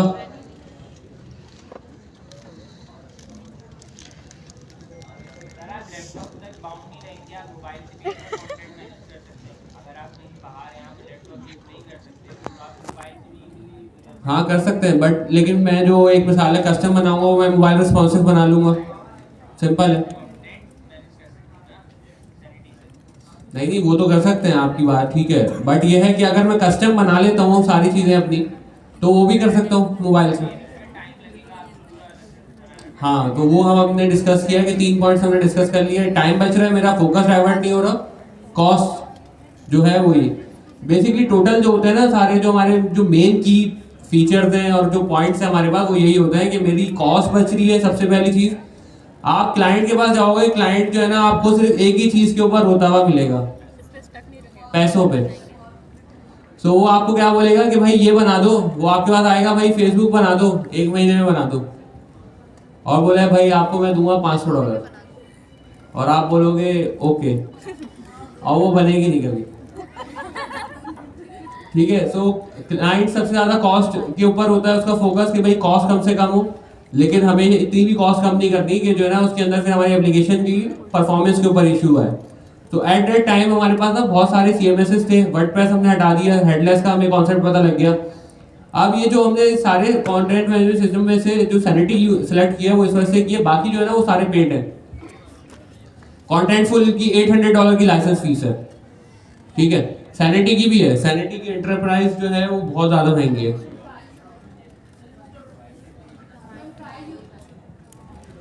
सैनिटी का एंटरप्राइज वर्जन की क्या कॉस्ट होगी? एंटरप्राइज की वो लगाते नहीं है। मैं लास्ट कंपनी में था, वहां पर हम लोगों ने अप्रोच किया था सैनिटी को, क्योंकि हमें कुछ ऐसे फीचर्स यूज करने थे जिसके अंदर हमें एंटरप्राइज लाइसेंस चाहिए था। तो they asked for $75,000, but sanity आपको फ्री में ही इतना दे देता है कि हम लोगों ने 65,000 पर्सन्स के साथ एक पायलट प्रोजेक्ट रन कर रहे थे, मतलब स्टार्टअप रन कर रहे थे, और देयर वाज 0 फीस। तो आप वैसे भी कर सकते हो। सैनिटी हमारे पास इतना अनलिमिटेड एक समझ ले वो फ्री है कि अगर आप अपने उसके ऊपर नॉर्मल प्रोजेक्ट के ऊपर यूज कर रहे हैं सैनिटी, तो उसके अंदर आपको कोई भी इशू नहीं आएगा। क्लियर है? दूसरी चीज, लाइसेंसिंग कॉस्ट जो भी होती है वो आपको क्लाइंट प्रोवाइड करता है, तो वो आपका टेंशन नहीं होती। लेकिन सैनिटी के पास और भी बहुत सारे फीचर्स हैं जो कि अभी हम जब पढ़ना शुरू करेंगे जब आपको नजर आएंगे कि हमने सैनिटी को सिलेक्ट क्यों किया। यहाँ तक क्लियर है? प्रोजेक्ट क्रिएट हो गया, इंस्टॉलेशन की कमांड पता लग गई थी, कहाँ से की थी? आईओ से। नहीं, यहाँ पर भी तो थी। सैनिटी आईओ ये रही ना npm Yes. install minus। देखिए, जब आप लोग प्रोजेक्ट क्रिएट कर लेंगे ना तो आप अपनी स्क्रीन के इस जगह पे आ जाएंगे। आपको ये डैशबोर्ड खुला हुआ मिलेगा और इस डैशबोर्ड के अंदर ना बहुत सारी चीजें हैं। हम सिर्फ सेलेक्टिव समझते हैं कि भाई इसके अंदर हमें कौन कौन सी ऐसी चीजें जो हमें पता होनी चाहिए, और उसके अलावा अगर नहीं भी पता तो कोई मसला नहीं है। सबसे पहले हमारे भाई ओवरव्यू को छोड़ दें, इसके अंदर ये सिर्फ यूजेजेस की चीजें बता रहा है कि आपने क्या चीज कितनी यूज कर ली है। प्लस ये मेंबर्स का टाइप सर तैमूर ने हमें बताया कि मेंबर्स के अंदर क्या होता है कि एक मिसाल है आपने तो बना के दे दिया, लेकिन एक मिसाल है कंपनी का मालिक तो नहीं लिखेगा ना ब्लॉग, कोई एम्प्लॉई होगा ना, तो अगर वो एम्प्लॉई है तो फिर उसको ऐड करना पड़ेगा यहाँ पे। तो हम क्या कर सकते हैं, उसको यहाँ पर मेंबर्स के ऊपर आके उसकी ईमेल्स डाल के ऐड कर लेंगे। ये क्लियर है? देखिए रिस्पॉन्स सही से दे ताकि पता लगता है, ठीक है। उसके बाद कौन से हमारे पास ये स्टूडियोज है, इसको छोड़ दें। डेटा सेट्स है। डेटा सेट क्या है भाई, थोड़ा बहुत अगर किसी को आइडिया हो तो। डेटाबेस किसने बोला था भाई? ये डेटाबेस है हमारा, जो कंटेंट हम डालेंगे ना इसके अंदर सारा, जो जितना भी हम इंसर्ट करेंगे कंटेंट वो इसके अंदर आगे सेव हो जाएगा। क्लियर है? तो सैनिटी हमें क्या चीज प्रोवाइड कर रहा है, content management system plus database भी दे रहा है कि भाई आप इसके अंदर अपना डेटा भी लोड कर दो। ये क्लियर हो गया? अच्छा भाई एक्सेस है, एक्सेस को छोड़ दे। नहीं, ये बेसिकली आपके कंटेंट मैनेजमेंट सिस्टम है, ये हमारा कोई बैकएंड नहीं है, हर जगह पे यूज नहीं होगा ये। हमें सिर्फ यहाँ पे देखना है कि अच्छा ये भी ना एक बड़ा मिसकंसेप्शन है कि लोग जो है ना उसको गलत इंटरप्रेट कर लेते हैं कि सैनिटी को हर जगह यूज करना शुरू कर देते हैं। एक बंदे ने क्या किया था, हमारे दोस्त ने, जब हम लोग ये सीख रहे थे कोर्स में, उसने ई कॉमर्स का पूरा बैकएंड बना दिया था सैनिटी में। उसने डेटाबेस की जगह जो है ना इसकी डेटाबेस का स्कीमा लिखने के बजाय इसका स्कीमा लिख दिया, डेटा इंसर्ट करा रहा है ऑर्डर्स का उसमें, और सारा डेटा क्वेरी करके दिखा रहा था। इतना चीता बंदा था। देखिए हमें सिर्फ इसको वहां पे यूज करना है जहां पे कोई स्टैटिक कंटेंट नजर आ रहा हो। जैसे कि एक मिसाल है, अगर हम यहाँ पे आते हैं और लिखते हैं, चल रही हो बस, चल सो इसके अंदर एक मिसाल है कि चलो छोड़ो, ये कोर्स का नाम चेंज हो जाता है। अभी क्या आ रहा है लिखा हुआ, certified cloud applied generative AI developer, but course का नाम हमारा चेंज हो जाता है। अब हम बोलते हैं सर्टिफाइड एजेंटिक एआई डेवलपर। ठीक है, तो ये क्या है, स्टैटिक कंटेंट है, तो जरूरी नहीं है कि मैं इसको यहाँ पर आके हार्ड कोड करूं, मैं इसको सैनिटी से इंपोर्ट कर सकता हूँ। और क्या कर सकते हैं भाई, क्या यूज हो सकता है इसके अंदर स्टैटिक कंटेंट के अंदर? पिक्चर्स हो सकती है कि एक मिसाल है कि भाई ये जो तस्वीर है इसके अंदर जो लोग हैं उनमें से किसी से मेरा फड्डा हो गया, सही है, अब मैं नहीं चाहता कि मेरी वेबसाइट पे बंदा नजर आए। सो उसके अंदर फिर हम क्या करेंगे कि इमेज भी हम सैनिटी से मंगा लेंगे कि भाई जैसे ही फड्डा हो ना बस वहीं पे घर भी पहुंचने का वेट नहीं करना, मोबाइल से ही चेंज कर देना है। क्लियर हो गया यहाँ तक? और क्या हो सकता है, क्या चीज? नहीं वो मेरी तो क्या ही आएगी यहाँ पे, ये बड़े लोग हैं सारे। सर वीडियो बन रही है। जैसे हमने देखा कि हेडिंग आ गई है, बहुत सारे लोग ना इसको ऐसे समझ रहे हैं कि किसी कैटेगरी ऑफ वेबसाइट के अंदर ही सिर्फ इसकी इम्प्लीमेंटेशन है। नहीं, ऐसा नहीं है, आपके पोर्टफोलियो के अंदर भी इसकी इम्प्लीमेंटेशन है। कैसे कि जब भी आपने पोर्टफोलियो बनाया था तो आप उसके अंदर आप कोई भी प्रोजेक्ट ऐड करते हैं तो जाके कोड में लिखना पड़ता होगा आप लोगों को कि ये इसका लिंक है, ये क्या है। तो यहाँ पर ये जो कोर्सेज आ रहे हैं ये भी तो मैं सैनिटी से मंगा सकता हूँ। ऐसे कर सकता हूँ ना मैं कि मैं चाहूँ कि मैं क्या करूँ कि भाई सैनिटी के अंदर एक स्कीमा बना लूँ और उसके अंदर लिख दूँ कि भाई ये मेरा नाम नजर आए, जैसे ये नाम आ जाए सैनिटी से, ये इमेज भी सैनिटी से आ जाए, इसके ऊपर क्लिक करने के जो पीछे लिंक है ना वो भी सैनिटी से आ जाए, सर ये पूरा कार्ड आ जाए, ये पूरा का पूरे कार्ड का डेटा आ जाएगा। ऐसे ही है ना? सो ये भी मैं मंगा सकता हूँ। तो मतलब इसकी कोई ऐसा ब्लॉग नहीं है, पैक्ट नहीं है कि हमें सिर्फ हम ई कॉमर्स में यूज कर सकते हैं, ब्लॉग में यूज कर सकते हैं, न्यूज में भी यूज कर सकते हैं, ऐसा हमारे लिए बिल्कुल भी नहीं है। हम इसने सिर्फ ये देख के जज करते हैं कि कहाँ पर हमारे पास सैनिटी या किसी भी हेडलेस सीएमएस की हमें नीड है। हमें चीज़ों को डायनेमिक रखना है कि हम उसको बाद में अपडेट कर सकें। वर्डप्रेस ने जो चीज़ हमें प्रोवाइड की थी ना, वर्डप्रेस जैसा सीएमएस नहीं था मार्केट के अंदर, जो वर्डप्रेस ने आगे जो गेम अप की थी, जो सबसे ज़्यादा बूम आया था ना वेब डेवलपमेंट के अंदर, वो वर्डप्रेस के आने पे आया था। सही कह रहा हूँ?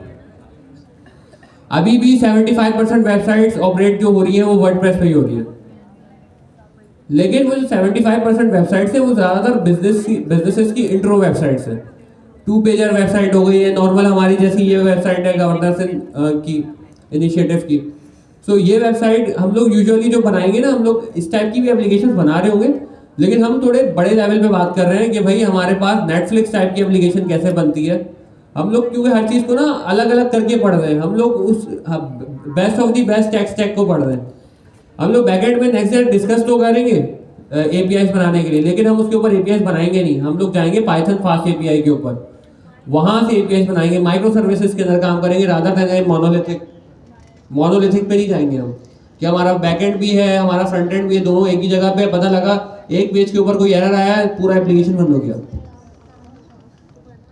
कभी ऐसा हुआ है कि फेसबुक के एक फीचर के अंदर एरर आया हो और आपकी पूरी फेसबुक बंद हो गई हो? वो एरर वहीं पे आ रहा होता है लेकिन आपके सारे फीचर्स डाउन नहीं होते।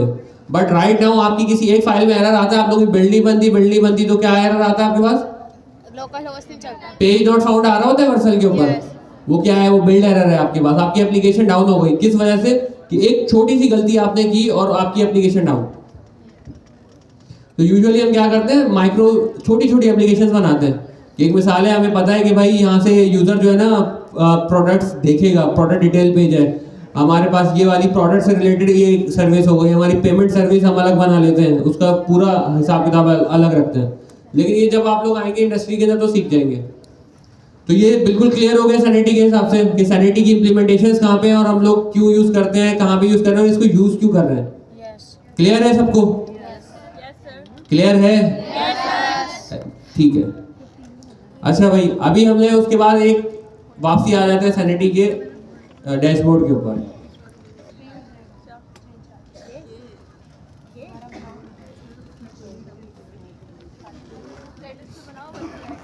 ये लगेगा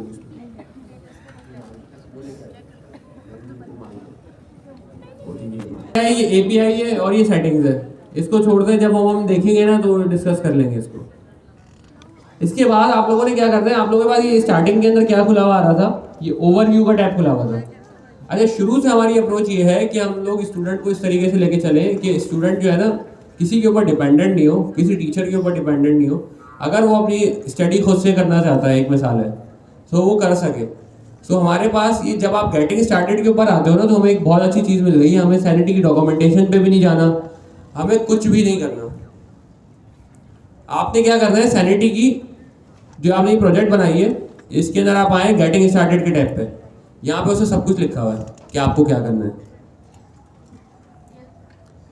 क्या कह रहे हैं यहाँ पे, वो कमांड कॉपी की थी आप लोगों ने। ये सबसे पहला क्या स्टेप दे रहा है, create a new studio with sanity CLI। तो आपने क्या करना है, यहाँ पे सिंपल सा इसके ऊपर आना है और ये कमांड कॉपी करके वहाँ पे पेस्ट कर देनी है। आप लोगों का जो आपने जो प्रोजेक्ट क्रिएट किया है वो लोकल के ऊपर उसकी सारी फाइल्स आ जाएंगी और वो आपस में कनेक्ट हो जाएगा। क्लियर है? तो अब हम देखते हैं कि जब हमने वो कमांड रन की तो हमारे पास जो फाइल्स क्रिएट हुई उसके अंदर हमारे पास कौन कौन सी फाइल है, उसके अंदर क्या क्या डेटा है।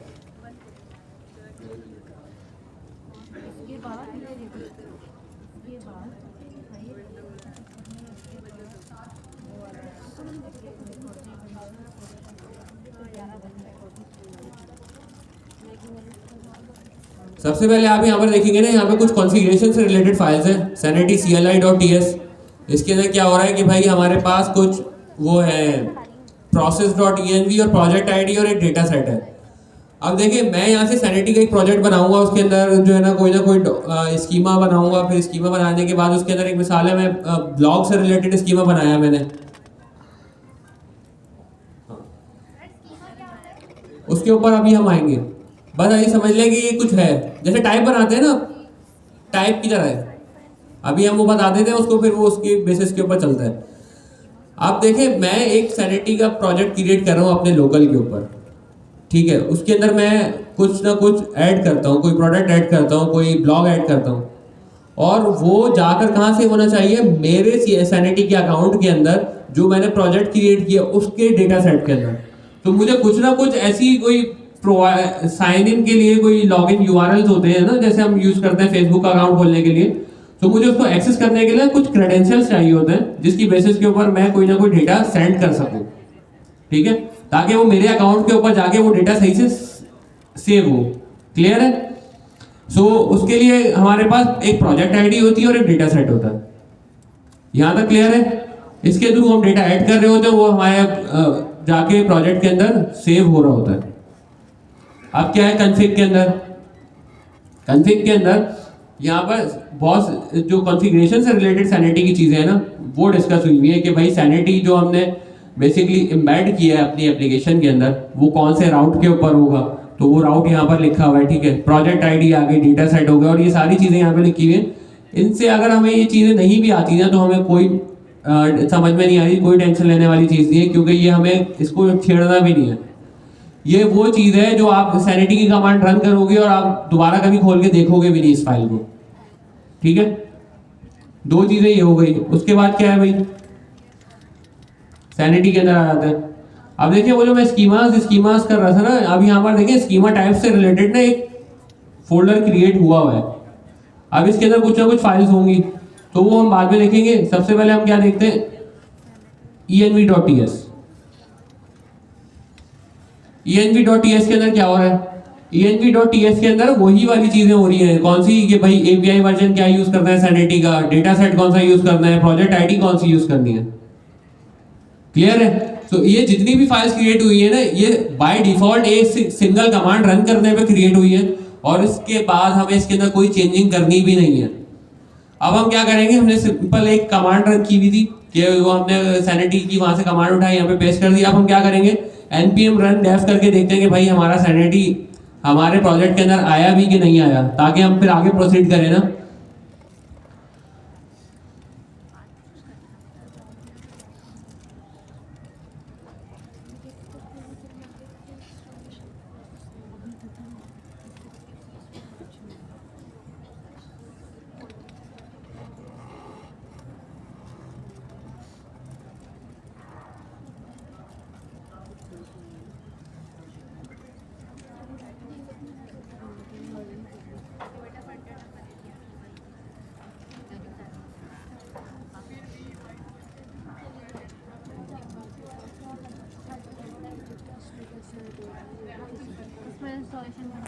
ये कमांड आएगा आपको तो सैनिटी ये मैंने बिल्ड की थी,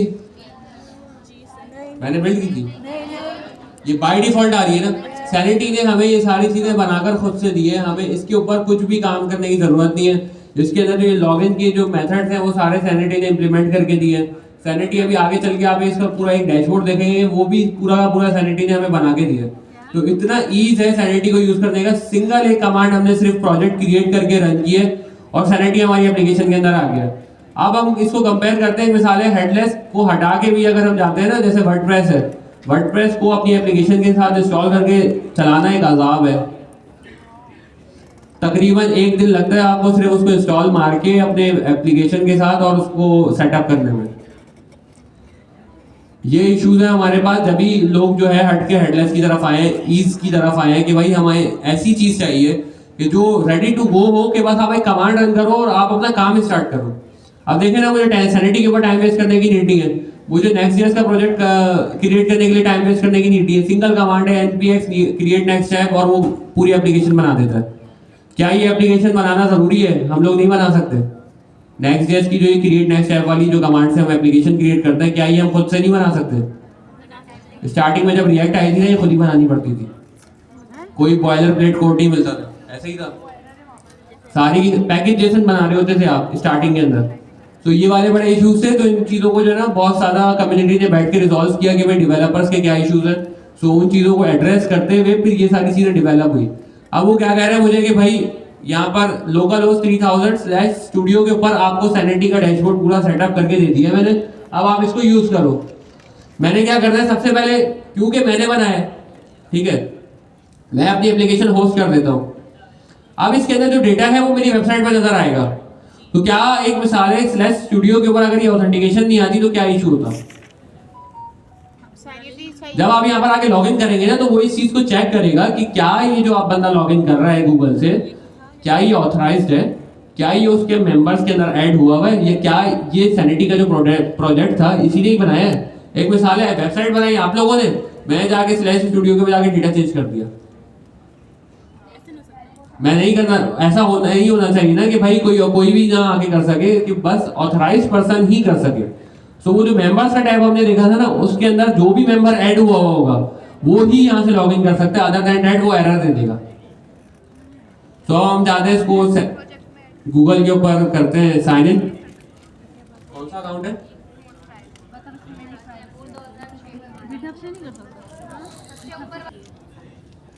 जैसे WhatsApp नहीं की वैसे होता है। तुम्हारा सैलरी मुकम्मल हो गया मैंने आई और हमारी जी, यहाँ तक पहुँच गए आप सब? Yes sir. जिसके पास इंटरनेट अवेलेबल था वो यहाँ तक पहुँच गया। सही है। यहाँ से ना अब हमारा काम स्टार्ट होगा कि भाई जो स्कीमा की बात मैं आपसे कर रहा था बार बार कि schema schema schema, what is schema. So किसी को ये पता है, थोड़ा सा नो हाउ है कि स्कीमा क्या होता है और ये हमारी सैनिटी के लिए क्यों असेंशियल है और क्यों यूज़ करते हैं, हम क्या बनाते हैं स्कीमा से और बनता कैसे है। थोड़ी बहुत कुछ पता होगा, कुछ थोड़ा बहुत पढ़ा होगा। सर स्कीमा टाइप्स होती हैं। क्या बनाते हैं हम? सर स्कीमा टाइप्स होती हैं। स्ट्रक्चर बनाते हैं कि इस तरीके की चीज हमारे पास आए तो उसके टाइप भी बनाते हैं। टाइप स्क्रिप्ट के अंदर टाइप बना रहे होते हैं ना, तो डेटा क्रिएट करवाने के लिए पहले बताते हैं कि ऐसे टाइप का डेटा आपके पास आए। सही है। और कोई? क्या ठीक हो गया? और कोई? वो डिफाइन करते हैं।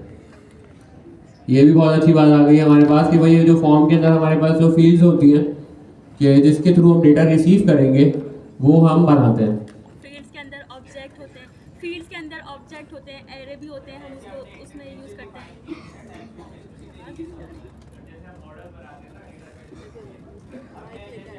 कुछ भी है ना।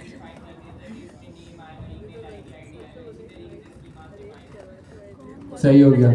तो बेसिकली स्कीमा हमारे पास क्या होता है, एक स्ट्रक्चर होता है कि आप इसके अंदर स्कीमा के अंदर बता दो और फिर हम इसको इम्प्लीमेंट कर देंगे। अच्छा, ये चीज़ हम स्टार्टिंग से यूज़ करते हुए आ रहे हैं।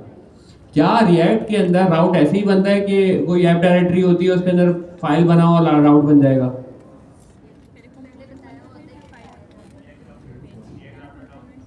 रिएक्ट के अंदर हमारे पास राउटिंग ऐसे ही होती है। रिएक्ट की बात कर रहा हूँ मैं, नेक्स्ट.जेएस की बात नहीं कर रहा। देखिए, अच्छा मैं बता दूँ, रिएक्ट के अंदर राउटिंग ना हमारे पास ऐसे नहीं होती कि हम जैसे अभी नेक्स्ट.जेएस पे होता है ना, आपने ऐप डायरेक्टरी के अंदर गए, आपने एक फोल्डर क्रिएट किया, page.tsx फाइल बनाई, एक राउट बन गया। रिएक्ट में ऐसा नहीं होता। रिएक्ट में ना आपको राउट बनाना पड़ता है, सब कुछ ना कॉन्फ़िगर करना पड़ता है खुद से कस्टम। कि राउट भी बताओगे आप, उसको कंपोनेंट भी बताओगे कि कौन सा कंपोनेंट है जो इस राउट पे दिखाना है आपको। क्लियर है? तो मसला क्या आता है कि जब ये बहुत सारी चीज़ें आपको करनी पड़ती है ना, तो इसके अंदर आते हैं इश्यूज, वो उसकी राउट मैनेजमेंट बहुत ज़्यादा हैक्टिक हो जाती है आपके पास। तो नेक्स्ट.जेएस ने आपको क्या चीज़ प्रोवाइड की कि भाई आप ऐप डायरेक्टरी में राउट बनाओ, फोल्डर बनाओ, मैं आपको राउट बना के दे दूंगा। तो ये चीज़ हमें किसने बताई? नेक्स्ट.जेएस ने, कि भाई आपको ये चीज़ फॉलो करनी है तो राउट बनेगा। मैं नेक्स्ट.जेएस से कुछ करवा रहा हूँ अपनी ईजीनेस के लिए, तो नेक्स्ट.जेएस मुझे क्या कह रहा है उसके अगेंस्ट में कि भाई आप जो है ये चीज़ करो तो ही राउट बनेगा, अगर इससे हटोगे ना तो राउट नहीं बनेगा। तो सैनिटी भी हमें मेरा ईज करके दे रहा है कि भाई वो कह रहा है आप मुझे कि भाई आपके लिए आप जैसा कहोगे ना मैं वैसा आपको स्कीमा बना के दे दूंगा, मैं आपको वैसा फॉर्म बना के दे दूंगा, आप वैसा ही जैसा डेटा चाहते हो इंसर्ट करो।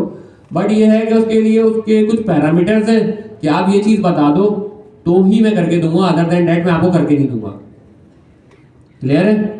सो उसके लिए हमें ना एक टाइप डिफाइन करनी पड़ती है, एक स्कीमा डिफाइन करना पड़ता है कि हमारे पास जब बैकएंड से डेटा आ रहा होता है तो भी हम टाइप बनाते हैं ना उसकी, जैसे हमने डेटा फैचिंग में देखा था। ऐसे ही जब हम यहाँ पर स्कीमा बता रहे हैं तो एक टाइप बता रहे हैं कि भाई मैं इस तरह का डेटा आपको दूंगा, उसकी ये टाइप होगी। एक मिसाल है, मैं आपको इमेज भी दे सकता हूँ, तो इमेज के लिए भी आप रेडी रहो। मैं आपको टेक्स्ट भी दे सकता हूँ, मैं आपको नंबर भी दे सकता हूँ, मैं आपको हर फॉर्म के अंदर डेटा दे सकता हूँ, मैं इवन कि आपको मार्क डाउन कोड भी दे सकता हूँ, कोई HTML का कोड भी दे सकता हूँ। ठीक है? तो ये सारी टाइप जो है सैनिटी सपोर्ट करता है, इसलिए हम सैनिटी यूज कर रहे हैं। ठीक है? अभी मेरी स्क्रीन पे क्या लिखा हुआ है? No document types. तो इसका मतलब क्या है? यहाँ पे डॉक्यूमेंट्स नहीं है फिलहाल। डॉक्यूमेंट कि हमने क्लीन प्रोजेक्ट बनाया है। ठीक है? तो हम स्क्रैच हम बनाना सीखेंगे कि स्कीमा कैसे बनता है। बाकी आपके पास वहाँ पे बहुत सारे ऑप्शन आ रहे थे कि भाई आपको ब्लॉगिंग वेबसाइट चाहिए, तो बना बनाया स्कीमा आपको दे देगा कि आपको थोड़ी सी उसके अंदर एडिटिंग करनी है और आप गुड टू गो हो और आपका स्कीमा रेडी है। ई कॉमर्स के लिए भी उसने बहुत सारे स्कीमास बना के रखे हुए हैं, आपको थोड़ी सी एडिटिंग करनी है और स्कीमा आपका रेडी है। और भी बहुत सारी वेबसाइट्स के जो टाइप्स ऑफ वेबसाइट्स हैं उसके स्कीमास उन्होंने प्री डिफाइंड सैनिटी के अंदर प्रोवाइड कर दिए कि आप इनको यूज़ करो और अपना काम कर लो। बट हम इस स्क्रैच से इसलिए जा रहे हैं कि स्कीमा अगर हमें समझ में नहीं आएगा कि स्कीमा बनता कैसे है तो हम चेंज कैसे करेंगे किसी इसकी लिखे हुए स्कीमा के अंदर। ऐसे ही है ना, एक मिसाल है, आपको पता ही नहीं है कि एप्लीकेशन नेक्स्ट.जेएस की बनती कैसे और भाई राउट कैसे बनता है, एक हीरो सेक्शन कैसे बनता है। तो अगर आपको लिखा हुआ हीरो सेक्शन मिल जाए उसके अंदर इमेजेस चेंज कर रही हो तो वो भी नहीं हो सकेंगी ना अगर हमें आता नहीं है तो। सो हम क्या करते हैं, अपना एक सबसे पहला स्कीमा डिफाइन करके देखते हैं कि भाई स्कीमा के अंदर हम स्कीमा डिफाइन कैसे करते हैं। सो मैं 2 मिनट्स का ब्रेक दे रहा हूँ। 2 मिनट में आप लोगों ने क्या करना है, अगर किसी का रहता है यहाँ तक पहुँचने में तो ठीक है, वो अपना कंप्लीट कर ले, बाकी सब लोग अपनी सीट के ऊपर बैठ के वेट करें, फिर हम 2 मिनट के अंदर एग्जैक्टली 2 मिनट में क्लास रिज्यूम कर लेंगे। आपकी जो क्वेरीज भी है वो भी बाद में पूछ लीजिएगा।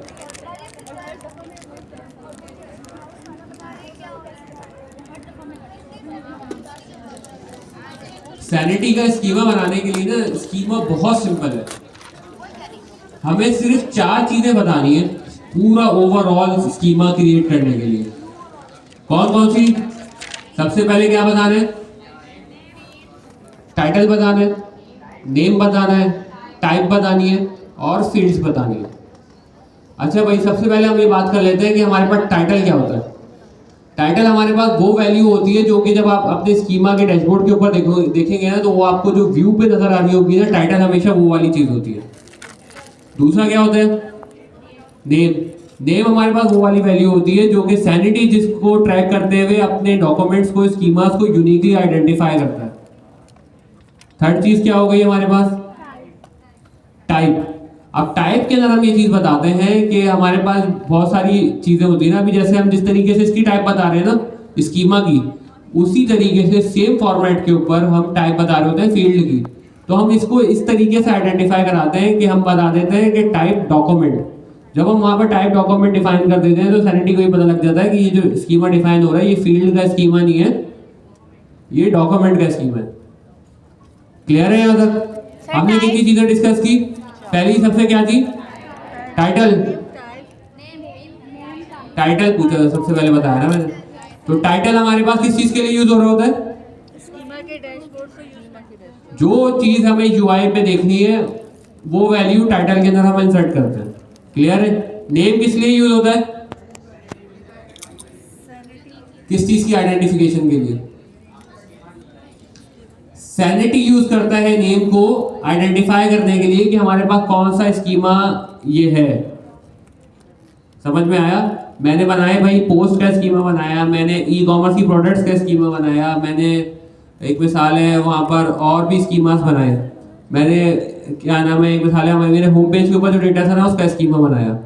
अब जब मैंने इतने सारे स्कीमा बना दिए, अब एक मिसाल है, अब छोटी सी एप्लीकेशन तो नहीं है मेरी, उसके अंदर ना 80 स्कीमा लिखे हुए हैं। अब आपको पता कैसे लगेगा कौन सा स्कीमा है?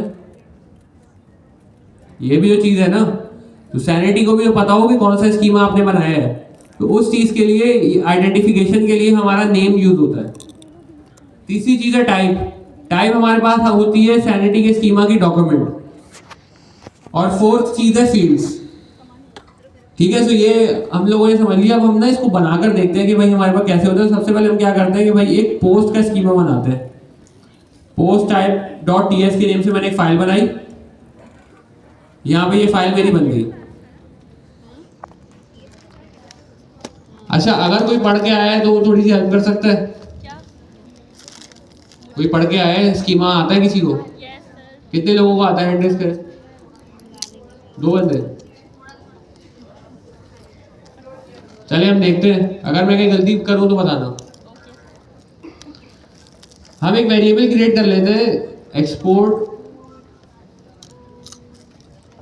Cost post type equals to.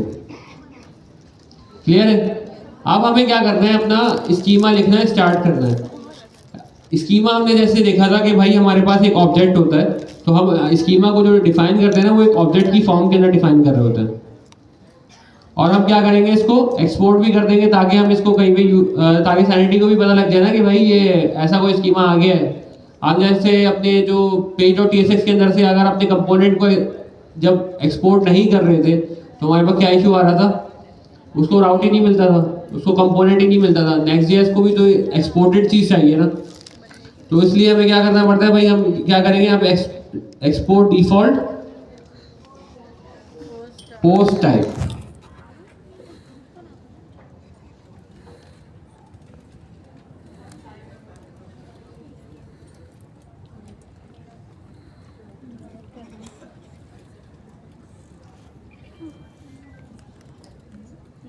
सही है भाई, हमने अपनी बॉयलर प्लेट सेट कर ली है स्कीमा बनाने के लिए। हमने क्या किया, एक वेरिएबल क्रिएट कर लिया और वेरिएबल क्रिएट करने के बाद उसको एक्सपोर्ट कर दिया।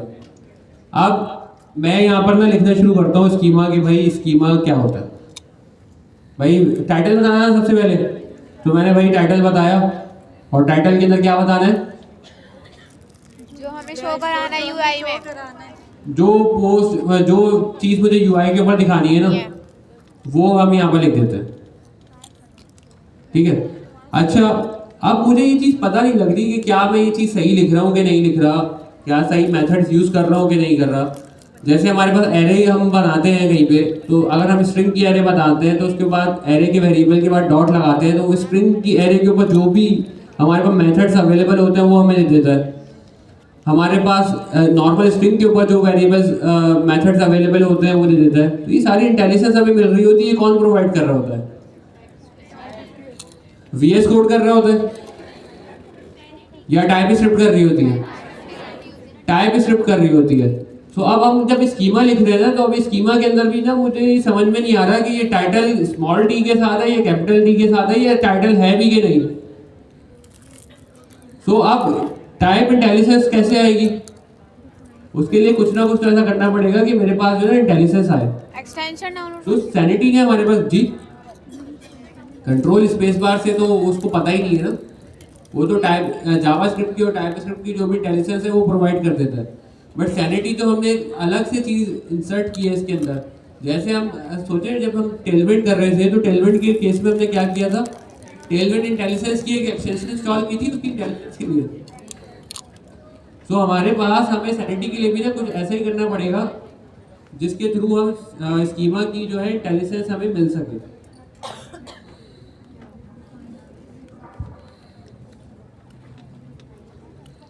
तो सैनिटी ने हमें दो चीज़ें प्रोवाइड की हैं।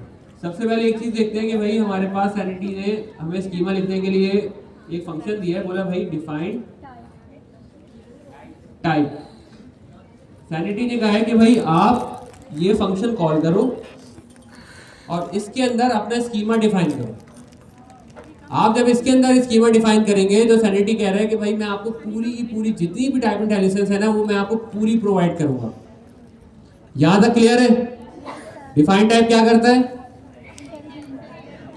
किस चीज की इंटेलिजेंस देता है, स्कीमा की। हमारे पास स्कीमा बनाने के लिए जो जो फील्ड्स हमारे पास रिक्वायर्ड है उसकी इंटेलिजेंस देता है।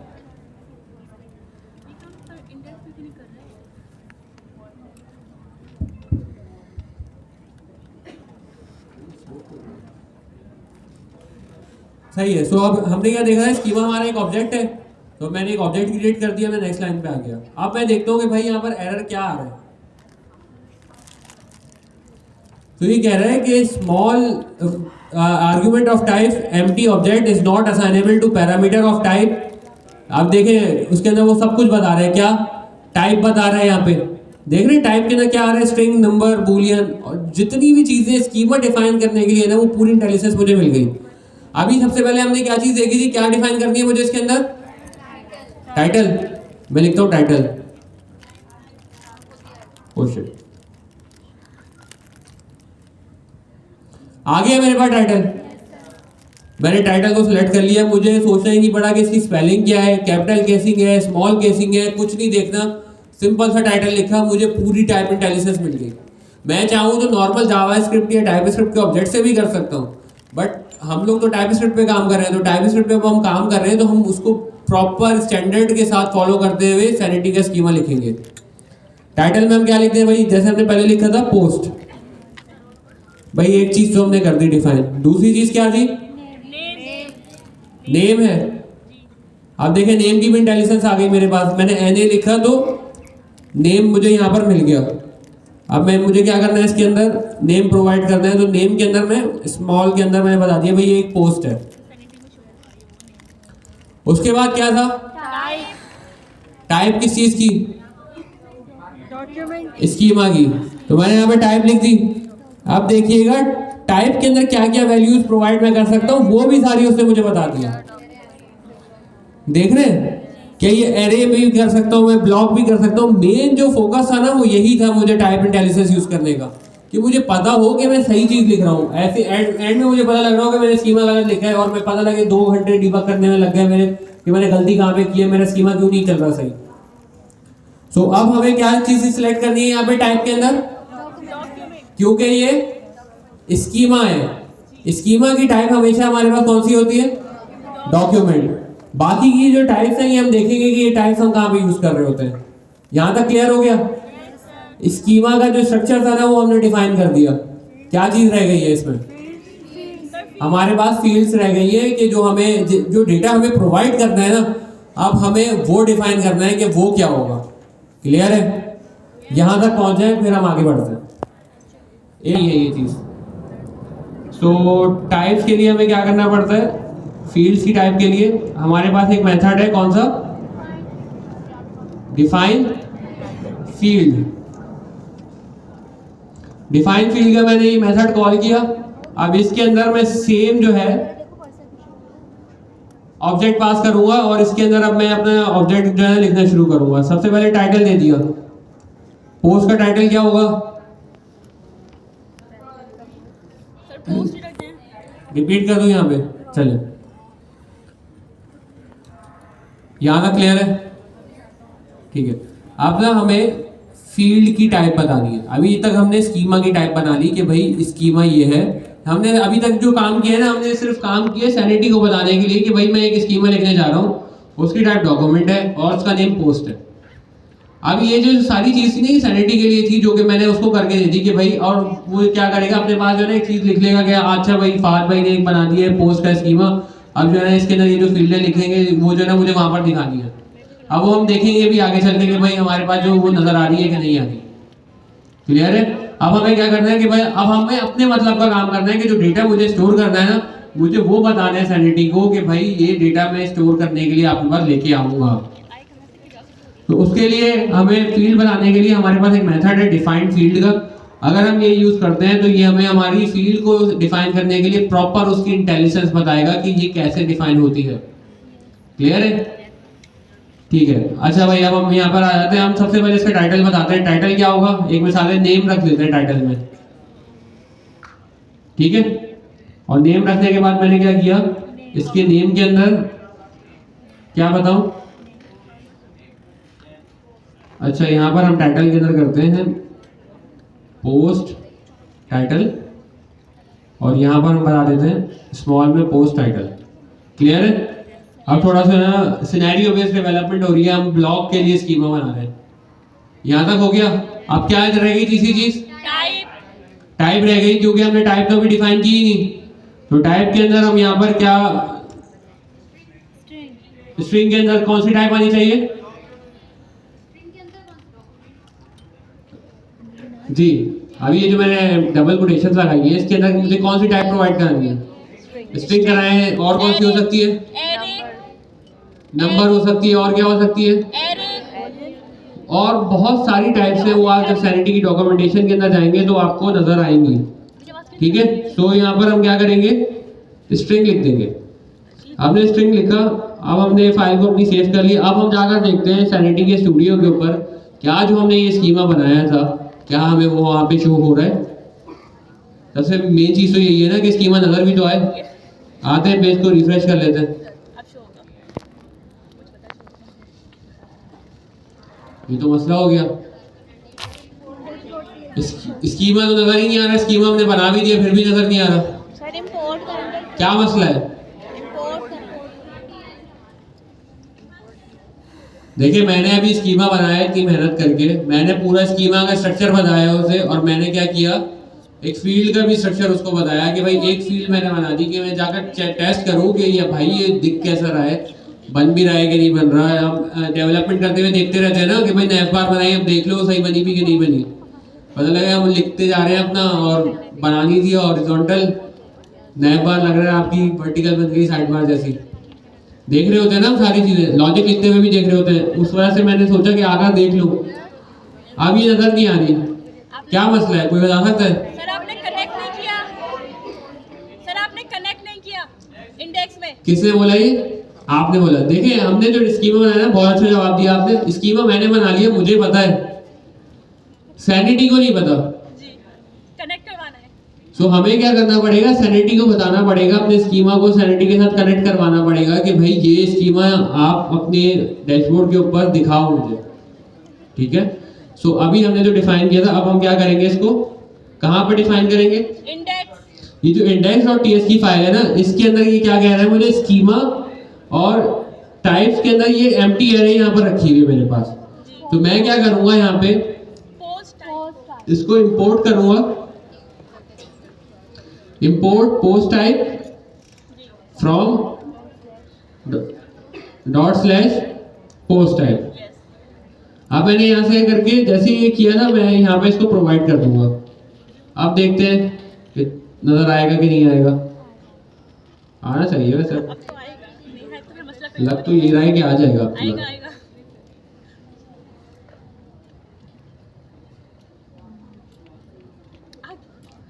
अब क्या कह रहा है भाई कि हमने एरर किया है। क्या एरर किया? Invalid field name. वो कह रहा है कि हमारे पास जितनी भी नेमिंग कन्वेंशन है, ये इसके अंदर नोन है कि यहाँ पर वो कह रहा है कि आप जो है ना स्पेसेस नहीं दे सकते। नजर आ रहा है लिखा हुआ? क्या कह रहा है वो? A to Z तक नंबर दे सकते हैं आप, अंडर को स्कोर यूज कर सकते हैं, and should not start with a number, must pass the regular expression. तो ये जो रेगुलर एक्सप्रेशन है, जब आप वैसे भी देखेंगे और जो इसने स्टेटमेंट इंग्लिश में जो लिखी है वही रेगुलर एक्सप्रेशन में लिखी हुई है। इससे कहीं पे भी नहीं यहाँ पे स्पेसेस का जिक्र नहीं किया है। सो यहाँ पर जो मैंने स्पेस दे दी है ना पोस्ट टाइटल के अंदर, कहाँ पे? यहाँ पे मैं इसकी जगह अंडरस्कोर यूज कर लेता हूँ। आप वर्क करना चाहिए, क्योंकि उसने अपनी डॉक्यूमेंटेशन में जो भी मुझे एरर दिखाया उसने लिखा हुआ है कि यू कैन यूज अंडरस्कोर। दोबारा सेव करते हैं और अब आते हैं, दोबारा से रिफ्रेश भी करना पड़ेगा। चलना ही चाहिए। अब की बार देखते हैं चल रहा है नहीं चल रहा। ये तो पहले भी बोला था आपने। सर अब चल गया। अब की बार हमारे पास ये रन हो गया है और हमारे पास एक स्कीमा हमें नजर आ रहा है। कहाँ पे? अपने लेफ्ट हैंड साइड बार के ऊपर पोस्ट के नेम से विद कैपिटलाइज पोस्ट लिखा हुआ है POST। ये मैंने कहाँ पे लिखा था, कहाँ पे डिफाइन किया था POST? किसके? स्कीमा के फील्ड के, स्कीमा के टाइटल में। कहाँ पे? यहाँ पर मैंने इसको डिफाइन किया था कि भाई मेरे पास जो टाइटल है ना, अब ये मुझे समझ में आ गया। जो मैं बात कर रहा था ना कि UI पे आपको नजर आता है, UI पे नजर आता है, बेसिकली वो आपको यहाँ पर नजर आ रहा होता है। यहाँ पे अगर मैं लिख दे यहाँ पर अंडरस्कोर पोस्ट टाइटल कर दूँ ना अगर, तो यहाँ पर ये अपडेट हो जाना चाहिए। सर रिफ्रेश है।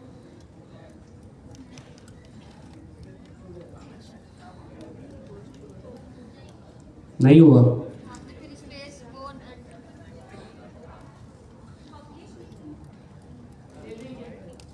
सेव नहीं हुई फाइल। यूजुअली मैं ऑटो सेव यूज करता हूँ, ये तैमूर भाई का लैपटॉप है, यहाँ पे सेव करना पड़ता है।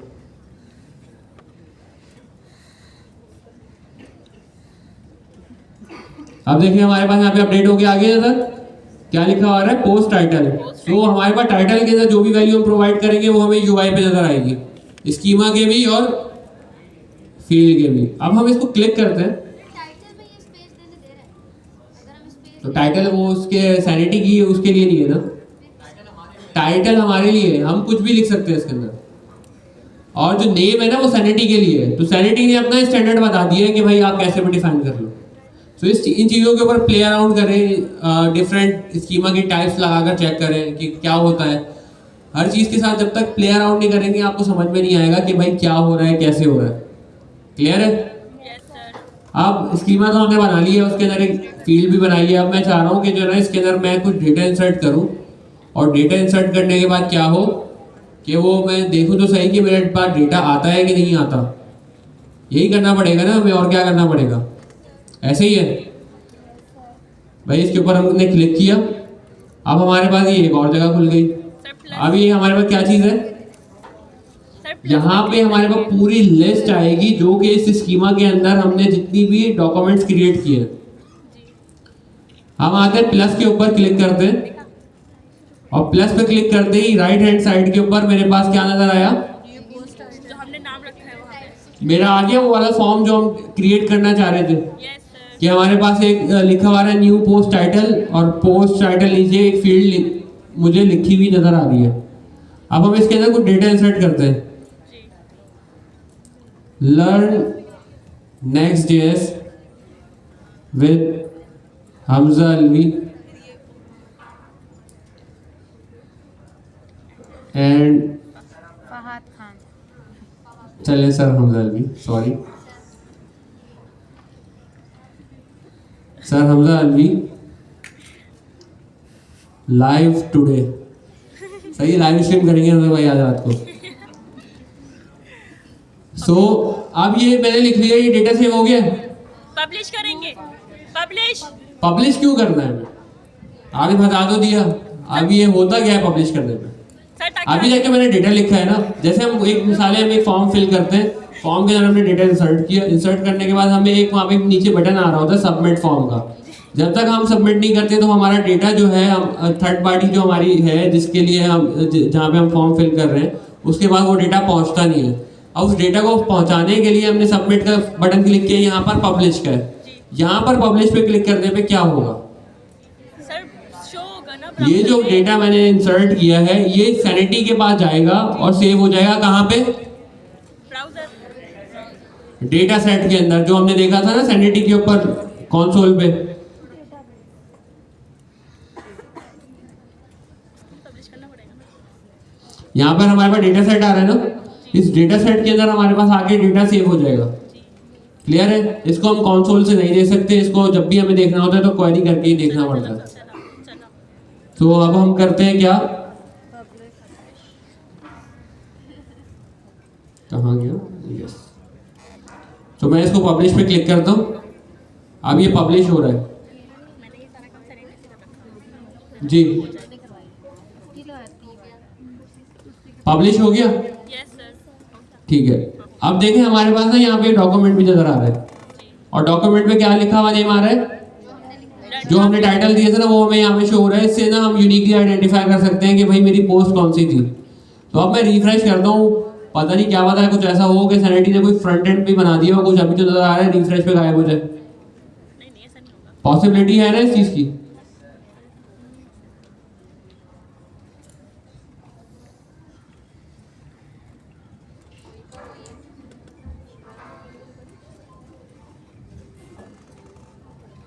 हमने रिफ्रेश करके भी देख लिया, अब हमें ट्रस्ट हो गया सैनिटी पे कि भाई जो सैनिटी कह रहा है ना वो हो भी रहा है। हमारे पास यहाँ पे पोस्ट शो हो रही है, मैंने जो सेव करवाई थी। अब ये चीज़ यहाँ तक हमने कर ली, पोस्ट भी ऐड कर ली, और कौन सी फील्ड ऐड कर सकते हैं इसके अंदर, एरे भी कर सकते हैं।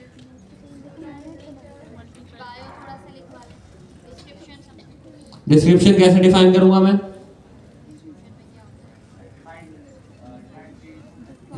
डिफाइंड फील्ड होगी या डिफाइंड टाइप होगी, डिफाइंड फील्ड ली, क्योंकि हम एरे के अंदर कर रहे हैं, हम कॉमा सेपरेटेड डिफाइंड फील्ड बार बार कॉल करके अपनी जो मल्टीपल फील्ड्स हैं वो रजिस्टर्ड करवा सकते हैं सैनिटी के पास। सो हमने यहाँ पे मेथड ओपन किया और यहाँ पे ऑब्जेक्ट के करली ब्रेसेस ओपन कर दिए। अब क्या करना है, टाइटल। बार बार टाइटल लिखूंगा ना मैं। यस।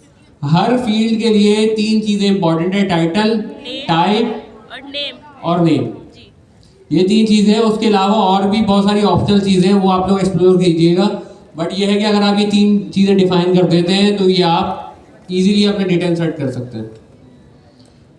क्या लिखे भाई यहाँ पे, डिस्क्रिप्शन, तो हम यहाँ पे लिख लेते हैं डिस्क्रिप्शन। नेम दे देते हैं अब, जिससे सैनिटी पे जाने का। ये वो है।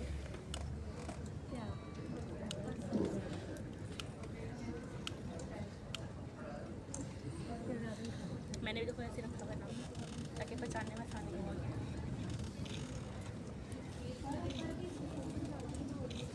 जी पढ़ के मसला नहीं होता, पढ़ने हाँ ये बताते हैं दोबारा। देखिए टाइटल के अंदर हम स्पेसेस यूज कर सकते हैं। जी मिस नेमल ने बताया था हम कर सकते हैं, लेकिन मैं यहाँ पे टेस्ट आउट कर रहा हूँ कि भाई कर भी सकते हैं कि नहीं कर सकते। कर सकते हैं। ठीक है। और नेम के अंदर क्या है, नेम के अंदर हमने जैसे एरर देखा था तो उसके अंदर हमारे पास एरर आ रहा था आप स्पेसेस यूज नहीं कर सकते, तो हम क्या चीज यूज कर सकते हैं, अंडरस्कोर, अंडरस्कोर। तो वो मैंने अंडरस्कोर यहाँ पे यूज किया है। और थर्ड चीज क्या थी हमारे पास, टाइप, टाइप। इस वाले टाइटल की बात नहीं, सबसे ऊपर जो न्यू पोस्ट टाइटल की टाइप की बात की थी ना, उसमें मैंने यूज करके देखा। इसके अंदर देखा था, हम इसके अंदर भी देख लेते हैं क्योंकि हम देख रहे हैं ना सारी चीजें तो सेम ही है, टाइटल नेम और हर चीज सेम आ रही है मेरे पास। सर ऊपर भी कर सकते हैं, हाँ ऊपर कर सकते ऊपर स्पेस यूज कर सकते हैं। कर सकते हैं ना स्पेस यूज। अब हम नीचे टेस्ट कर लेते हैं। सो यहाँ पे टाइप क्या आएगी, स्ट्रिंग लगा देते हैं भाई इसकी टाइप। हमने टाइप स्ट्रिंग यूज कर ली है और हम क्या करते हैं अपने इसको आके स्टूडियो को रिफ्रेश कर देते हैं। सर इसमें हॉट रीलोड नहीं होता, इसमें हॉट रीलोड नहीं होता। होता है शायद,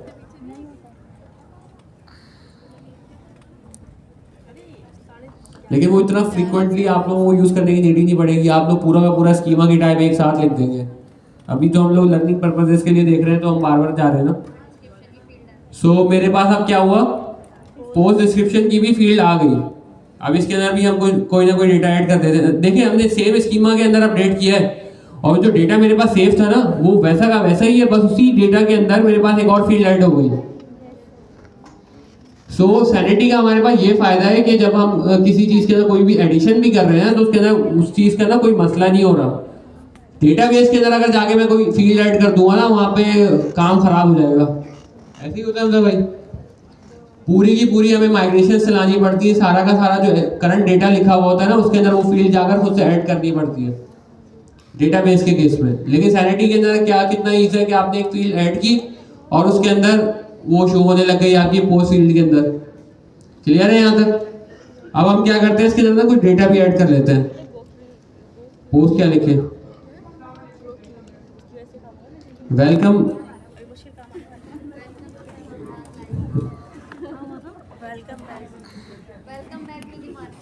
welcome back to my blog, welcome back to new blog.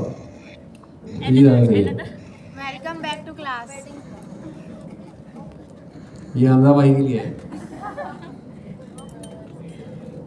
ठीक है, अब हम इसको दोबारा से पब्लिश कर देते हैं। अब हमने जैसे ही पब्लिश किया ये सारा का सारा डेटा जाके मेरे पास सेव हो गया और सैनिटी के बाद भी जाकर सेव हो गया। अब मैं इसको रिफ्रेश करूँ कुछ भी करूँ ये डेटा मेरे पास परसिस्ट करेगा। यहाँ तक क्लियर है? Yes sir. ठीक है, 2 मिनट का ब्रेक है। ये जितना लिखा है ये छाप लें, छापना ही है और बचा गया इसमें। यहाँ तक तो आप लोगों ने लिखा हुआ था ना टाइप्स तक, ये फील्ड ये 2 फील्ड्स लिख लें फिर हम आगे चलते हैं। आप बैठ जाए, ये बाद में पूछ लीजिएगा, क्वेरीज वगैरह बाद में पूछ लीजिएगा, अभी बैठ जाए जगह पर।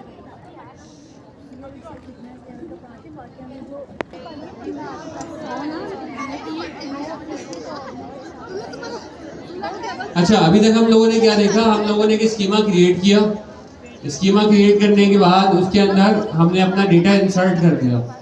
अब मसला क्या है, अब सबसे बड़ी चीज़ तो ये है कि अभी तक ना हमने हाफ काम किया है। कौन सा, स्कीमा बना दिया, स्कीमा के बाद डेटा सेव हो गया, बट अब वो डेटा जो है वो डेटा तो मेरे लिए इंपॉर्टेंट है। अब मैं क्या चाहता हूँ कि मैं अब उस डेटा को अपनी वेबसाइट के ऊपर यूज़ करके दिखाऊँ या यूज़ कर सकूँ जितना भी डेटा मैंने इंसर्ट किया। सो वो डेटा कैसे इंसर्ट करेंगे, अब वो एक चीज़ है कि जिसके थ्रू हम ये बेसिकली क्वेरी करने के लिए हमें कोई एक टूल चाहिए।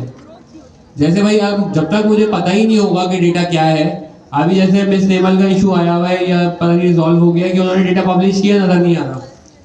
अभी जो मैंने डेटा पब्लिश किया अब मैं कैसे देख सकता हूँ उस डेटा को। एक चीज़ तो ये भी है ना कि मैं अपना डेटा क्वेरी करके चेक कर लेता हूँ कि भाई मेरा जो डेटा मैंने पुश किया था ना, पब्लिश किया था, वो सेव हुआ है कि नहीं हुआ है। अब आए सबसे पहले ना वो चीज़ देख लेते हैं।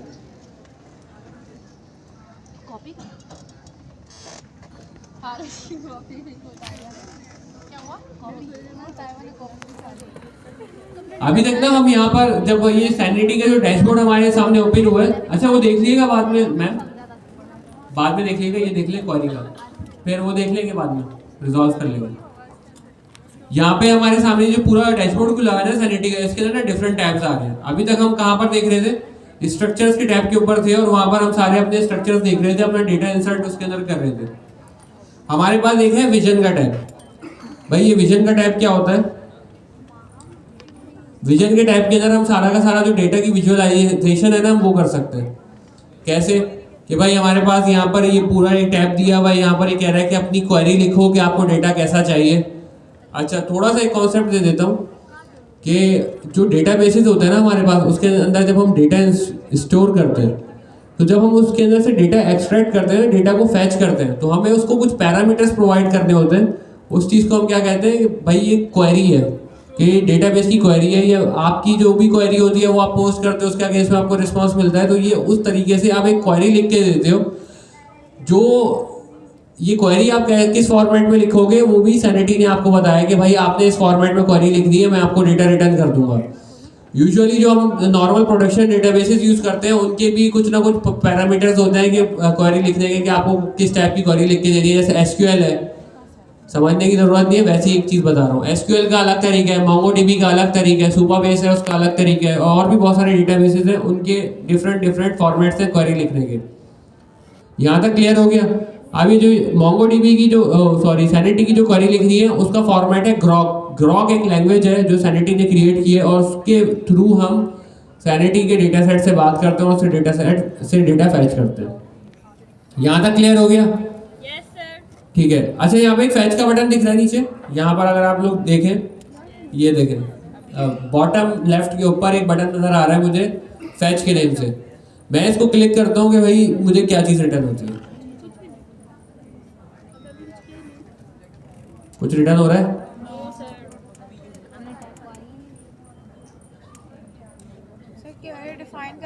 क्यों नहीं हो रहा? क्या डेटा मेरे पास है नहीं, या क्या मसला हुआ है? सर पहले डिफाइन मैंने अभी तक वहां पे कोई भी क्वेरी नहीं लिखी थी। क्लियर है? अच्छा, जैसे ही मैंने यहाँ पे स्टैटिक ऐड किया, स्टैटिक का आप लोगों को पता है स्टैटिक क्या करता है? स्टैटिक का मतलब होता है ऑल। ये आपने यूनिवर्सल सेलेक्टर होता है, आपने सीएसएस में भी पढ़ा होगा कि जब भी आप स्टैटिक लगा देते हैं वो सब कुछ सिलेक्ट कर लेता है। तो यहाँ पर भी जब हमने स्टैटिक लगाया ना, तो वो डेटाबेस के अंदर जो भी था ना डेटा सेट के अंदर, वो सब कुछ सिलेक्ट करके ले आया। ये मेरे पास टोटल 11 ऑब्जेक्ट लेके आया है। ये जो उसकी कॉन्फ़िगरेशन की भी चीज़ें थी ना डेटाबेस की, डेटा सेट की सैनिटी के, ये वो भी चीज़ें लेके आ गया। अब मैं ये चाहता हूँ, आप देखें इसके अंदर पोस्ट ढूंढते हैं अपनी वाली जो हमने लिखी थी। देखिए पहले ऑब्जेक्ट के अंदर क्या आ रहा है, ग्रुप्स, एडमिनिस्ट्रेटर, अपडेटेड, ग्रांट्स। ये मैंने स्कीमा में डिफाइन किया था कहीं पे भी? ये चीज़ें मैंने स्कीमा में डिफाइन नहीं की थी। अब ये दूसरे वाले पे आ गए हम, इंडेक्स 1 के ऊपर जो है। अब इसके अंदर देखें, ये भी मेरे पास मैंने स्कीमा में डिफाइन नहीं किया था। आई होप सो कि लास्ट के अंदर मेरा वाला प्रोडक्ट आ रहा है। अब ये देखिए यहाँ पर जो मैंने डिफाइन किया था ना वो आ रहा है। पोस्ट टाइटल मैंने डिफाइन किया था ना, लर्न नेक्स्ट.जेएस विद हमजा अल्वी। ये वो वाला ऑब्जेक्ट है जो कि मैंने डिफाइन करके पब्लिश किया था। अब लेकिन ये डेटा तो बहुत सारा आ रहा है और ये तो मिसलीडिंग है बहुत ज्यादा। सो अब हमें क्या करना पड़ेगा, इस डेटा को ना श्रिंक करना पड़ेगा कि भाई मुझे मेरी पोस्ट का ही डेटा दिखाओ। ठीक है, जो मैंने आपको बताया है। अब वो चीज आएगी, वो जो नेम के अंदर हम बार बार कुछ लिख रहे थे ना कि पोस्ट लिखा था हमने एक जगह पे, बहुत सारी चीजें लिखी थी, वो जो नेम में जो चीज डिफाइन की थी ना, अब हम यहाँ पे आएंगे और क्या बताएंगे? अब हम इसको बताएंगे कि स्कीमा की हमने एक टाइप बताई थी, तो अंडरस्कोर यहाँ पर क्या आ रही है इसकी टाइप? पोस्ट। तो मैं यहाँ क्या करूंगा, underscore type is equals to post. तो अब इसको क्या करना चाहिए, आई होप सो कि ये अब मेरे पास वही ऑब्जेक्ट्स लेके आए जो कि मैंने उसके अंदर पब्लिश किए थे। तो अब इसको फैच का बटन पे क्लिक करते हैं। अब ये मेरे पास कितने ऑब्जेक्ट्स लेके आया? एक ऑब्जेक्ट लेके आ गया। सो ये एक बेसिक तरीका होता है आपके पास डेटा को फैच करने का। कहाँ से? सैनिटी से। बट अभी भी ना एक मसला है। क्या मसला है? नजर आ रहा है आप लोगों के सामने, स्क्रीन पे खुला हुआ है। सर इसमें 7 प्रॉपर्टीज है ना, तो उसमें से भी सॉर्ट करना है। जी, हमारे पास जो डेटा शो हो रहा है इसके अंदर बहुत सारी ऐसी भी चीज़ें आ रही है जो कि रेलेवेंट है और मैं नहीं चाहता कि वो मेरी यूआई के ऊपर जाके मेरी यूआई को हैवे करे। फ्रंट एंड के ऊपर हम सिर्फ उतना डेटा रिटर्न करते हैं जितना डेटा हमें रिक्वायर्ड होता है, एक्सेस डेटा हम रिटर्न नहीं करते। सो ये ऐसा डेटा नहीं है कि जो कि मैं रिटर्न नहीं कर सकता, ये तो एक नॉर्मल डेटा है, लेकिन मैं दिखाना चाह रहा हूँ कि भाई इस चीज़ को भी क्वेरी किया जा सकता है, तो उस क्वेरी को थोड़ा सा और ऑप्टिमाइज करते हैं। और मैं ये चाह रहा हूँ कि बस पोस्ट टाइटल जाए और पोस्ट डिस्क्रिप्शन जाए। तो उसके लिए क्या करना पड़ेगा मुझे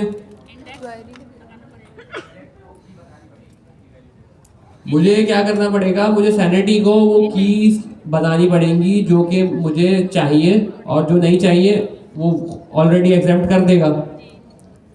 तो उसका फॉर्मेट ये है, जैसे अभी इन्होंने बताया कि हम यहाँ पे क्या करते हैं, ऑब्जेक्ट्स क्रिएट करते हैं, और ऑब्जेक्ट्स के अंदर हम क्या देंगे, post title comma post description.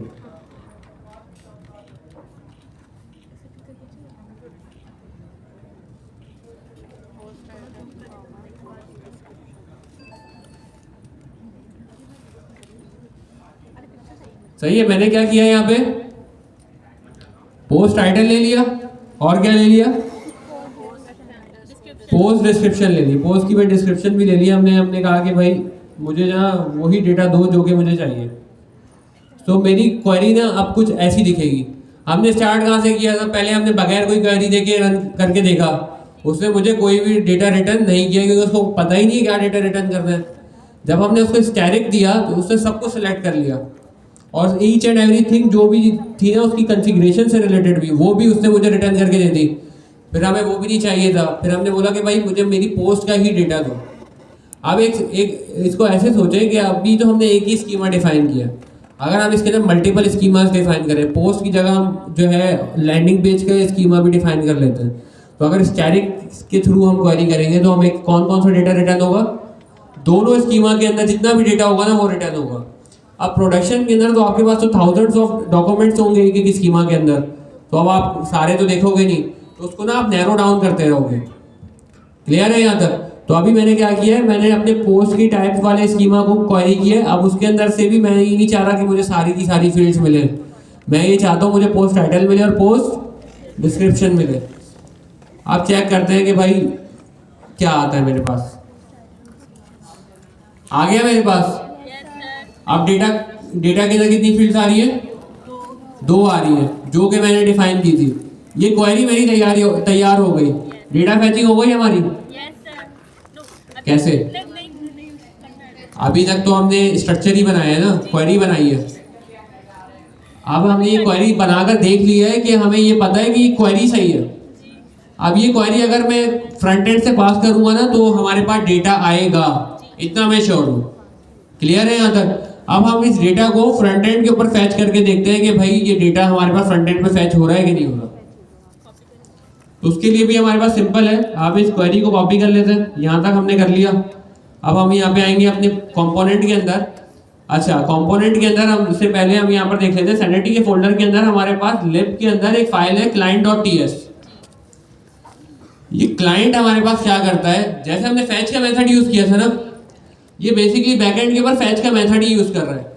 लेकिन जब हम फैच का मेथड यूज कर रहे थे तो उसके अंदर हमें एक यूआरएल प्रोवाइड करनी पड़ रही थी। आप देखें इसके अंदर क्लाइंट के अंदर हमें क्या क्या प्रोवाइड करना पड़ेगा। अगर हम डायरेक्ट फैच से करें तो यूआरएल देनी पड़ेगी, हमें ये बताना पड़ेगा कौन सा सैनिटी अकाउंट है और कौन सा स्कीमा है और कौन सा प्रोजेक्ट है, ये सारी चीजें प्रोवाइड करनी पड़ेगी और हर दफा प्रोवाइड करनी पड़ेगी। सैनिटी ने ना हमें ये क्लाइंट बनाकर दे दिया है कि भाई आप ये क्लाइंट यूज कर लें और इसके थ्रू आप क्वेरी करो और आपको कुछ भी बताना नहीं पड़ेगा। इस सैनिटी ने हमारा काम बहुत आसान करके हमें दे दिया। ठीक है, यहाँ तक क्लियर है? सो हम क्या करते हैं, यहाँ पर आते हैं, एक वेरिएबल क्रिएट करते हैं, डेटा इक्वल्स टू, हम जब भी डेटा फैच करते हैं तो हमें ये पता है कि हम अवेट का कीवर्ड यूज करते हैं। तो हमने अवेट का कीवर्ड यूज किया और यहाँ पे एरर आ गया। क्या एरर है कि भाई कांट फाइंड नेम अवेट। अच्छा, हम आगे चलते हैं और लिखते हैं भाई क्लाइंट डॉट फैच। अच्छा, सबसे पहले क्लाइंट डॉट फैच के लिए क्लाइंट इंपोर्ट करना लाजमी है, तो मैंने क्या किया, क्लाइंट को इंपोर्ट कर लिया। अब मैं यहाँ पे डॉट का कीवर्ड लगाऊंगा ना तो इसके अंदर जितने भी मेथड्स अवेलेबल है ना वो मेरे पास आ गए। अब मैंने क्या किया, फैच का मेथड यूज किया और अपने ब्रैकेट्स ओपन कर लिए। अब ये क्या कह रहा है भाई, इसको एक आर्ग्यूमेंट चाहिए क्वेरी, उसके ऊपर एरर आ रहा है। और अवेट पे एरर क्यों आ रहा है कि await expressions are only allowed within the async functions. So हमें पता है कि सर्वर साइड कंपोनेंट्स के अंदर हम डायरेक्टली एसिंक ऐड कर सकते हैं, और क्लाइंट साइड में हमें क्या करना पड़ता, यूज क्लाइंट लगाना पड़ता है। यूज इफेक्ट के अंदर डेटा को फैच करना पड़ता है, जैसे हम डेटा फैचिंग के अंदर हमने देखा था। ठीक है, अब हमें क्वेरी प्रोवाइड करनी है यहाँ पे, तो हम यहाँ पे कंट्रोल वी कर देते हैं।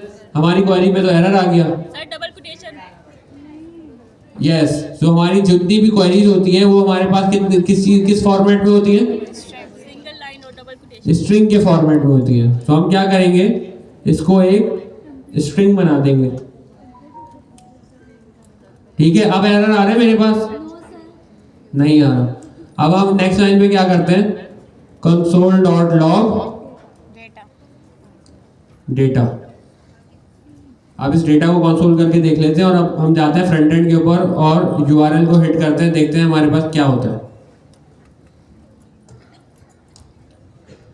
यूआरएल लोड हो गया। कंसोल कहाँ पर चेक करना पड़ेगा मुझे, ब्राउजर में या टर्मिनल पे? क्यों? क्योंकि मेरे पास ये सर्वर कंपोनेंट है और मेरे पास यहाँ पर ये डेटा जो है फैच होके आ गया है। सो इतना सा था सैनिटी हमारे पास कि हमने क्या किया, सबसे पहले एक प्रोजेक्ट क्रिएट किया। प्रोजेक्ट क्रिएट करने के बाद हमने स्कीमा क्रिएट किया। स्कीमा क्रिएट करने के बाद हमने उसके अंदर प्रोडक्ट ऐड किए, और स्टेप 4 क्या था हमारे पास, डेटा हमने फैच कर लिया। इसके अंदर किसी का कोई क्वेश्चन है? नहीं है, सबको क्लियर हो गया सैनिटी एक ही दफा में? चले तो असाइनमेंट की बात कर लेते हैं फिर। सर हैकाथन आ रहा असाइनमेंट तो है। होगा ना? सर हैकाथन आ रहा है। आप लोगों ने ना इसके लिए 2 असाइनमेंट बनाने। एक तो क्या करना है, एक आपने एक नॉर्मली ना एक ब्लॉग टाइप की वेबसाइट क्रिएट करनी है। ठीक है, डायनामिक राउटिंग भले से आप ऐड नहीं करें, एक क्या करें, कुछ कार्ड्स इंपोर्ट करा लें, सैनिटी के अंदर डेटा इंसर्ट कर दें, और वो कार्ड्स जो है ना लैंडिंग पेज के ऊपर शो करा दें। ठीक है, दूसरी जो इम्पोर्टेंट असाइनमेंट है ना वो ये है कि आपको सैनिटी के ऊपर ना ये 4 से 5 स्लाइड्स की ना एक प्रेजेंटेशन प्रिपेयर करनी है। उससे हमें ये अंडरस्टैंडिंग होगी कि आपको कितना समझ में आया, और अगर आपको समझ में नहीं आया तो आप थोड़ी सी सर्चिंग करेंगे। जब असाइनमेंट करेंगे तो आपको क्वेरीज होंगी, आप पूछेंगे तो फिर वो क्वेरीज आपके पास जो स्टूडेंट लीडर्स हैं वो क्लियर करवा देंगे। ठीक है, अच्छा, सैनिटी जो था ना वो आपका कवर हो गया है। नेक्स्ट क्लास मिस मत करना। नेक्स्ट क्लास के अंदर से अब हमारा ना नेक्स्ट का बैकएंड शुरू हो रहा है, सही है। अब प्रॉपर हम एपीआई राउट्स के ऊपर जा रहे हैं। एपीआई राउट का जैसे कंप्लीट होगा हम उसके पास ऑथराइजेशन, ऑथेंटिकेशन जैसे आप लोग लॉगिन वगैरह के लिए यूज़ करते हैं, वो तमाम चीज़ें कंप्लीट करेंगे ना, ताकि ये हो डायनेमिक राउट। अच्छा, नेक्स्ट क्लास के अंदर हमारे डायनेमिक राउट्स का एक टॉपिक रह गया, डायनेमिक और कैच ऑल राउट्स। ये सारे राउट्स भी हम लोग कंप्लीट कर देंगे। तो कोशिश करना नेक्स्ट क्लास भी बिल्कुल मिस मत करना। अल्लाह हाफिज़।